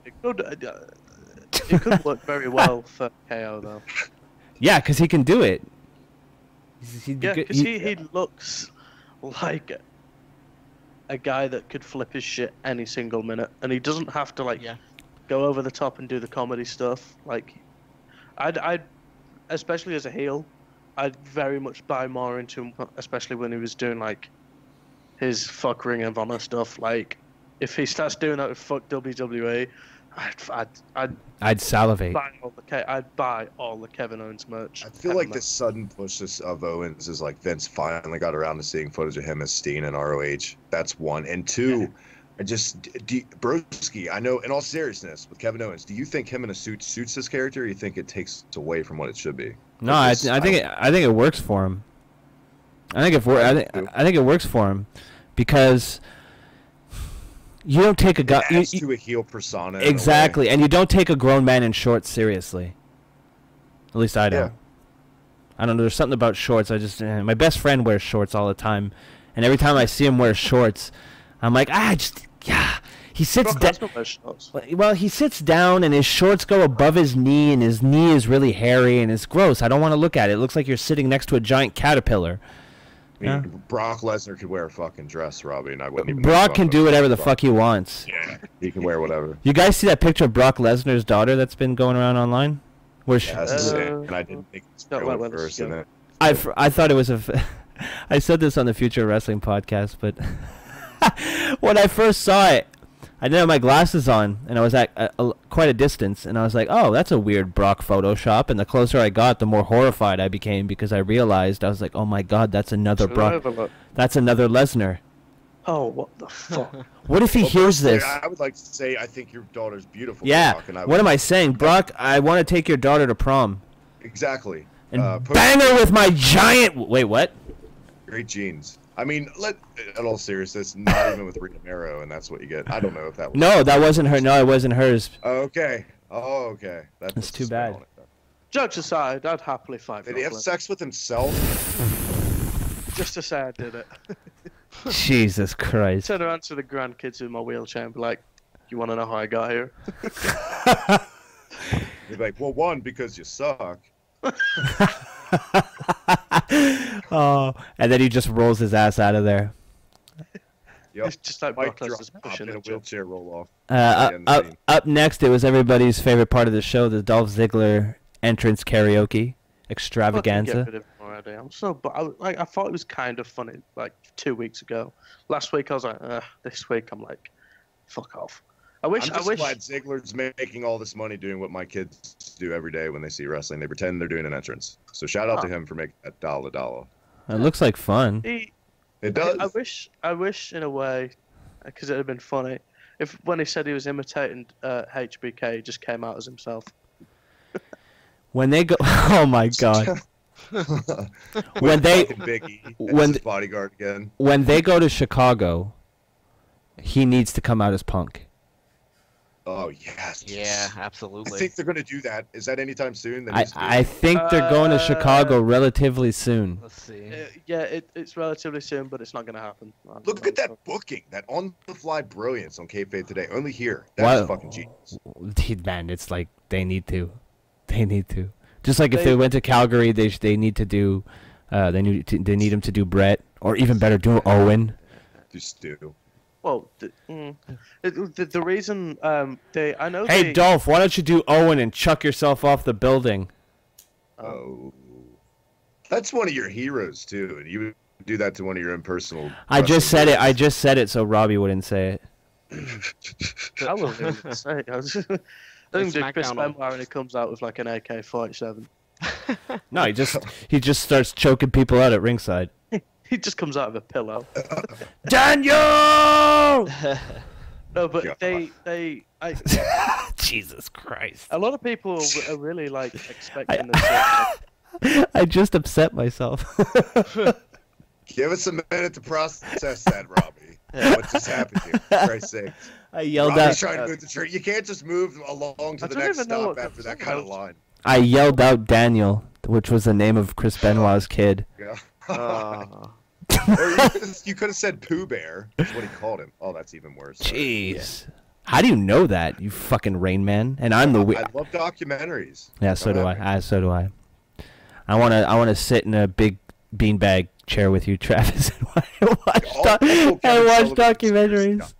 They're the worst on the Benoit stuff. Like Kevin Sullivan. Oh yeah. I love that shit. I'm a big fan of conspiracy theories. Yeah, but I don't know what we're talking about anymore. Owens promo. Sit down. No, we already talked about Ziggler. Ziggler. I That's think SmackDown will be in Chicago the day after Christmas. that's quite a bit away. Yeah, they Damn. and that gimmick just wouldn't run till then. But No, exactly. it wouldn't happen. I think any city would have a good pop if it was a Punk The tease. But I think problem they is- would know Ziggler. Oh, they go The nuts. problem is that the issue, obviously, you know that. Who the fuck was it? There's both his Cult of Personality and Kill Switch Engage song are both like off the cards to use for WWE until Punk ever came back. They could use a chiptune version. Yeah, All exactly. the- They could, but Could you imagine? Just have some guy go into a mic and then in fairness, and as much as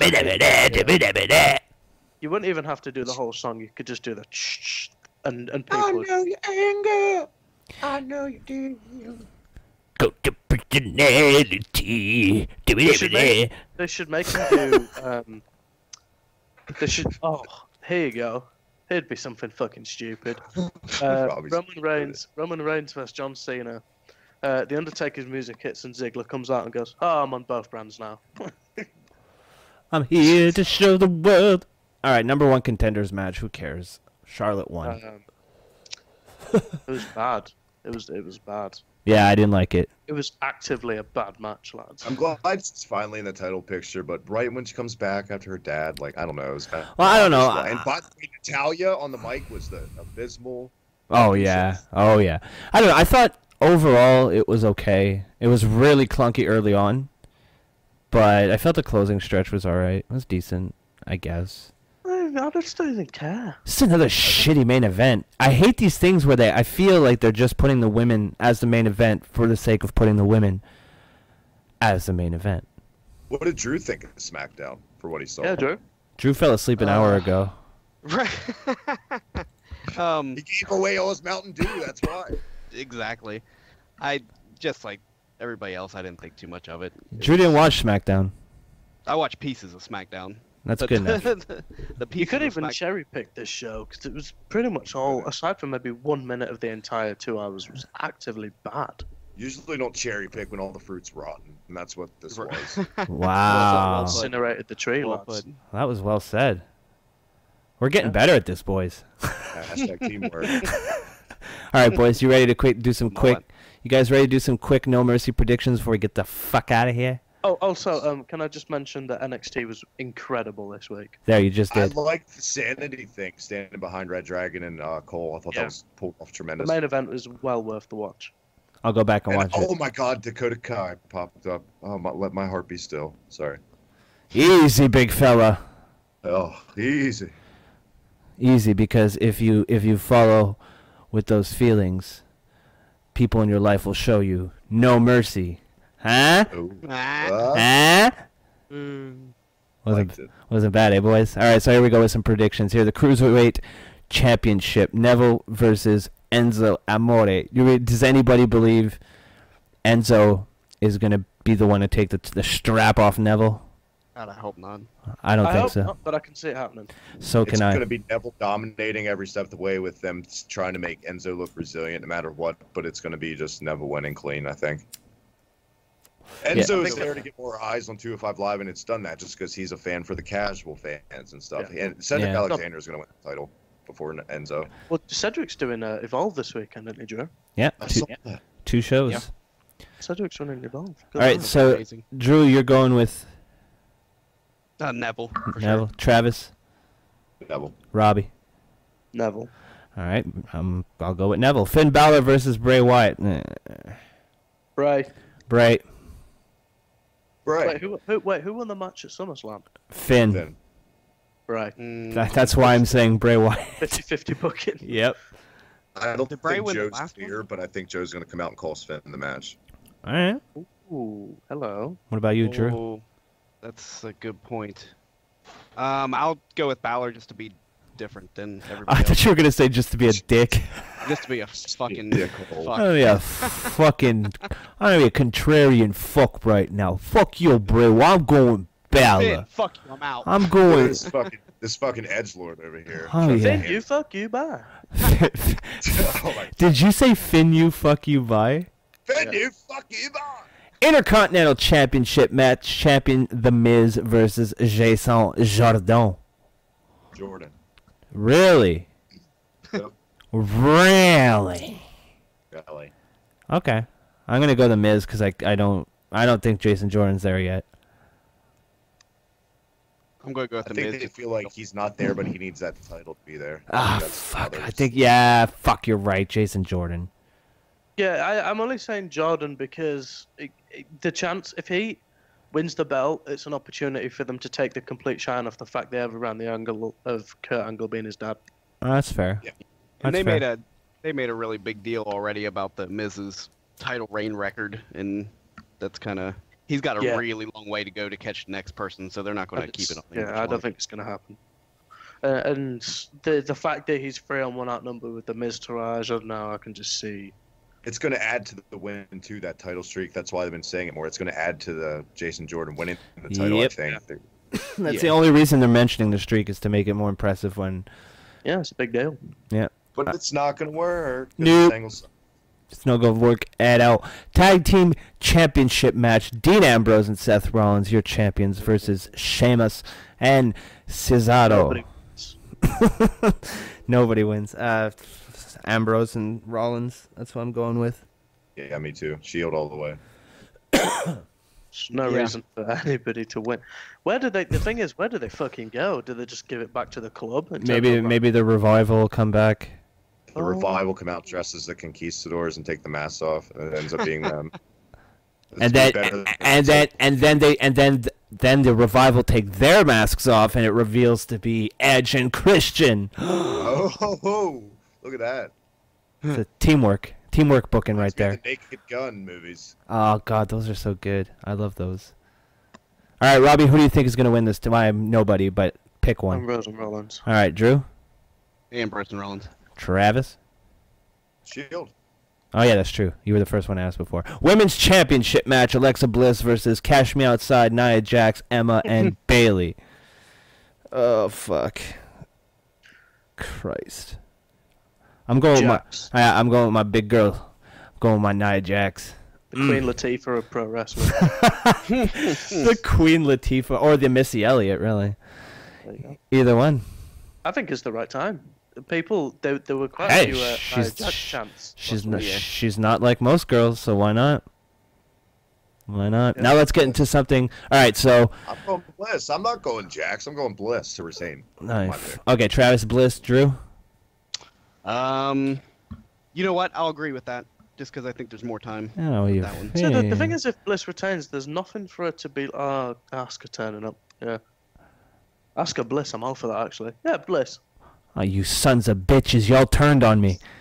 I'm sticking with Nia Jax. I can't wait to tweet all three of you fuckers and be like, "Yeah, go with Nia Jax." I can't help. Thank you, Drew. I'm just kidding. What a flip flopper over there. Must be a Democrat. Must be a professor. You're just fucking Democrats. It's your PhD in bullshit, pal. John Cena, the greatest wrestler of all time, versus Roman Reigns. Fuck. Yeah, it doesn't make sense for John Cena. I'm going Roman Reigns. Wait, no. Well. Cena. What? I'll see your Cena and I'll raise you. Wait, no, because I keep hearing these fucking rumors of the Undertaker coming back, and I don't know. Don't listen to rumors, Robbie. What's in your little Robbie heart? Well. What's your Robbie heart? I'm currently wearing. Yeah. Big dog. Big dog wins. There you go. Then Then you're going with the big dog. Travis. Realistically, if Reigns doesn't win, then this thing was a waste of time for his character. I mean, more times than not in the promos, he's been on the losing side, I feel, with Cena. But if you have Cena win, you'd set up for a rematch down the road. I don't think Cena has a lot of matches left in him, though. I think he wants to branch out at the end of the day. Yeah, I guess as well. If Reigns wins, because you can make this into a series, but the problem is if Reigns wins the first one, Cena can be like, okay, you were lucky, because you know that Cena can always come back. Whereas if Reigns loses the first match, Cena's going to be like, I don't have to wrestle you again, you're a punk bitch. Go and make Transformers, bye! Vince loves his rematches, doesn't he? Yep. I think it'll be like a 3-part series, and Cena wins the first one, then Reigns takes the second two to show his quote-unquote dominance. That sounds... Cena and Samoan in another... Samoan. They're going to have a best of 200. All right, so we're going to nail this down. Robbie, you're going with Roman? Yeah, of course. Drew? Cena. Ooh. Travis? I'm going with the Samoan, brother. Roman. Samoan. Fuck. I was too busy yelling at you guys to get... I didn't even think about it. It doesn't...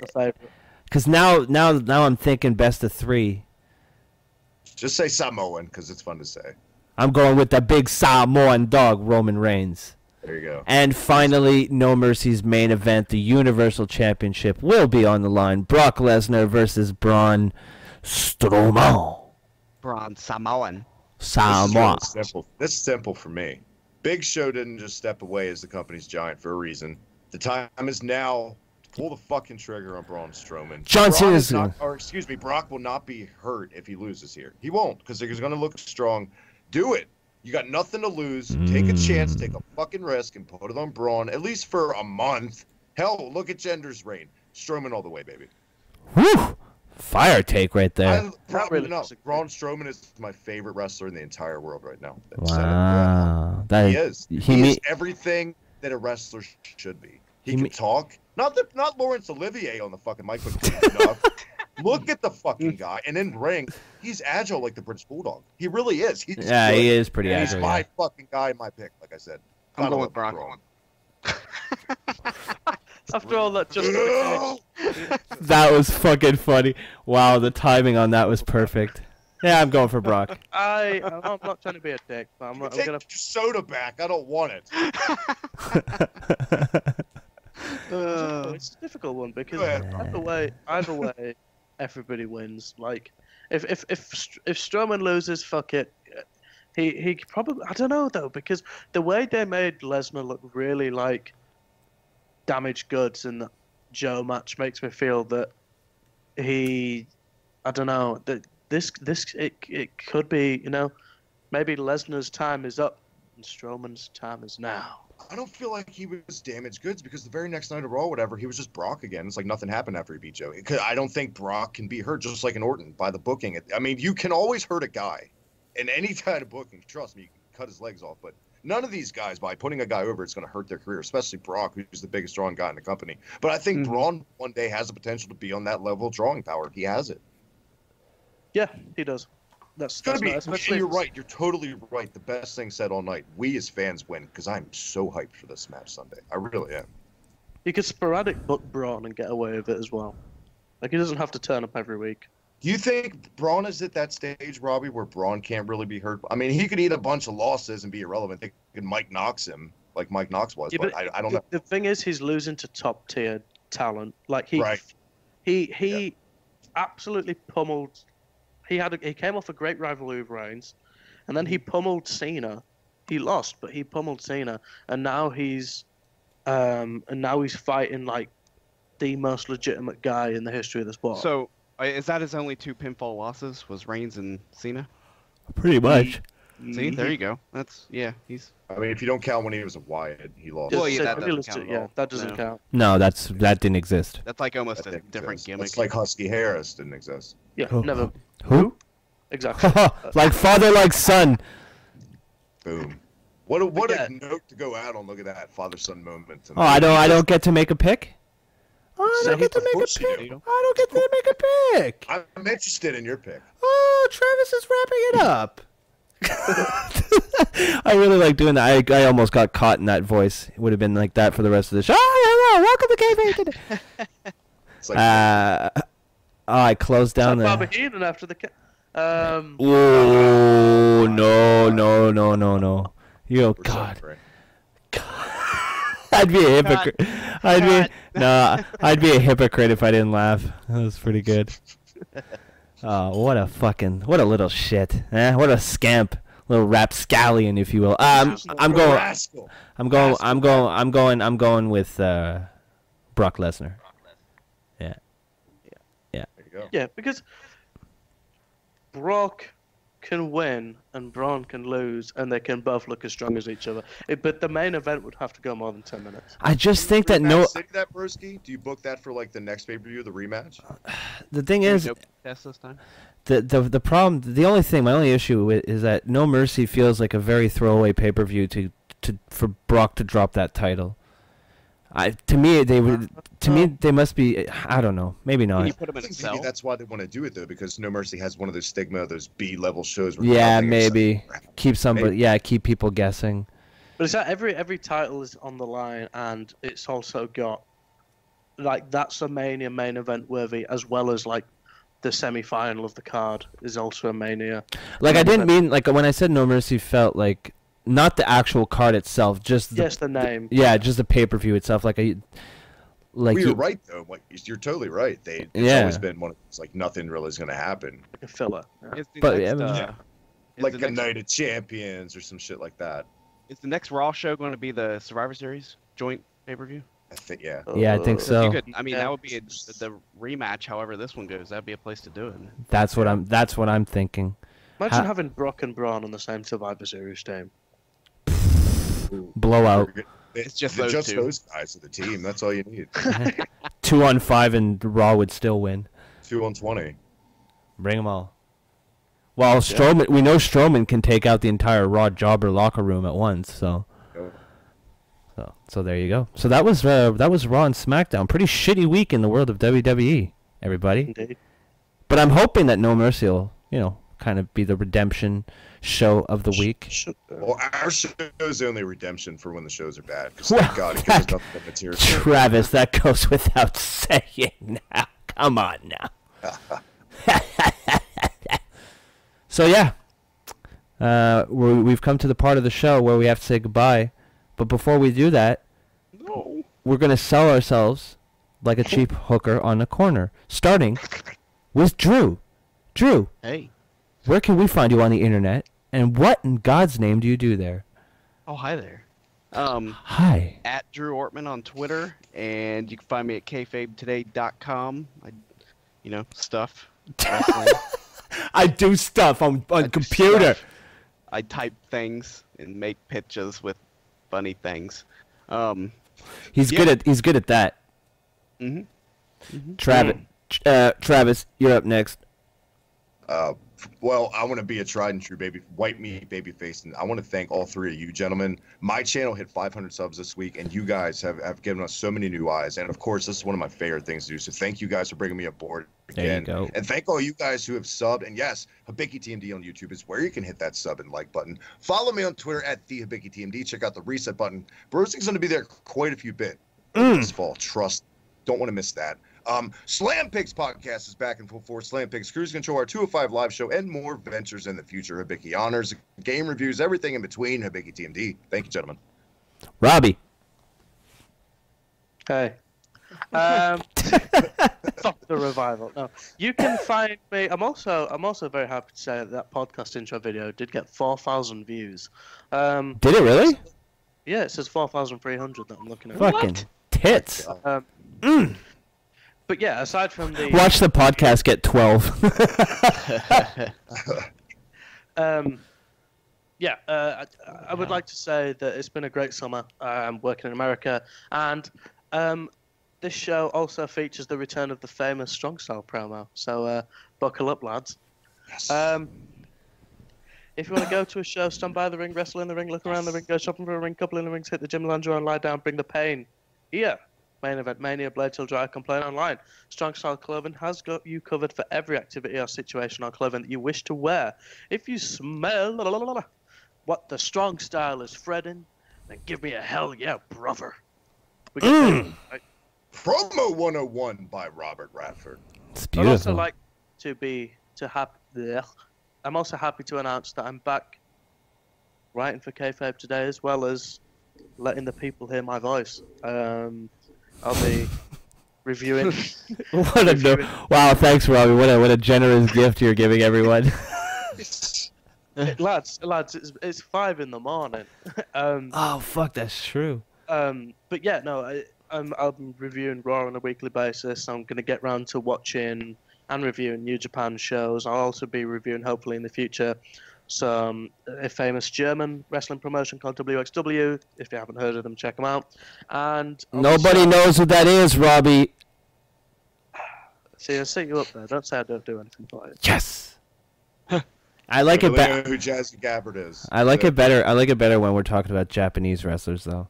Speaking of Japanese wrestlers, the New Japan Pro Wrestling Destruction in Kobe show is on Sunday, and the main event is your best mate, Kenny Omega vs. Juice Robinson. How dare you? Against Juice, fucking... Oh, the hippie from NXT is in the main event over there. Who's in the main event? He's really Juice fucking Robinson. The guy that busted open KO in his NXT debut. He broke Oh, so the guy who can't work is working with the other guy who can't work. Should be a tremendous main event. Look at that. Shush. Tried to both steal the package and delivered right there. There you go. Wow, can't wait for that. Can't wait to not pay attention to that. Can't wait to make fun of Robbie for watching that. I love you, Robbie. I don't love Kenny Omega, though. He's a cunt. And you can find more hot takes in my video game videos, where I sit on my couch and play video games and yell a lot. It's better than it sounds. Watch them, won't you? I need the money. Speaking of money, if you want to give me yours and get very little in return, you can go to patreon.com/FTITM. If you want to give me your money and you're an uptight prick and you want something in return, well, don't worry. You could go to prowrestlingtees.com/FTITM and get yourself a brand new First Thing in the Morning t-shirt. Now get off my back. For Drew, and for Robbie, and for Travis, I'm Eric, and this has been the Kayfabe Today podcast. I think this is the point in my life where I realize I'm a serial killer. I like those girls. We'll see you next week, ladies and gentlemen, right here on the Kayfabe Today podcast. Let's get retarded in here.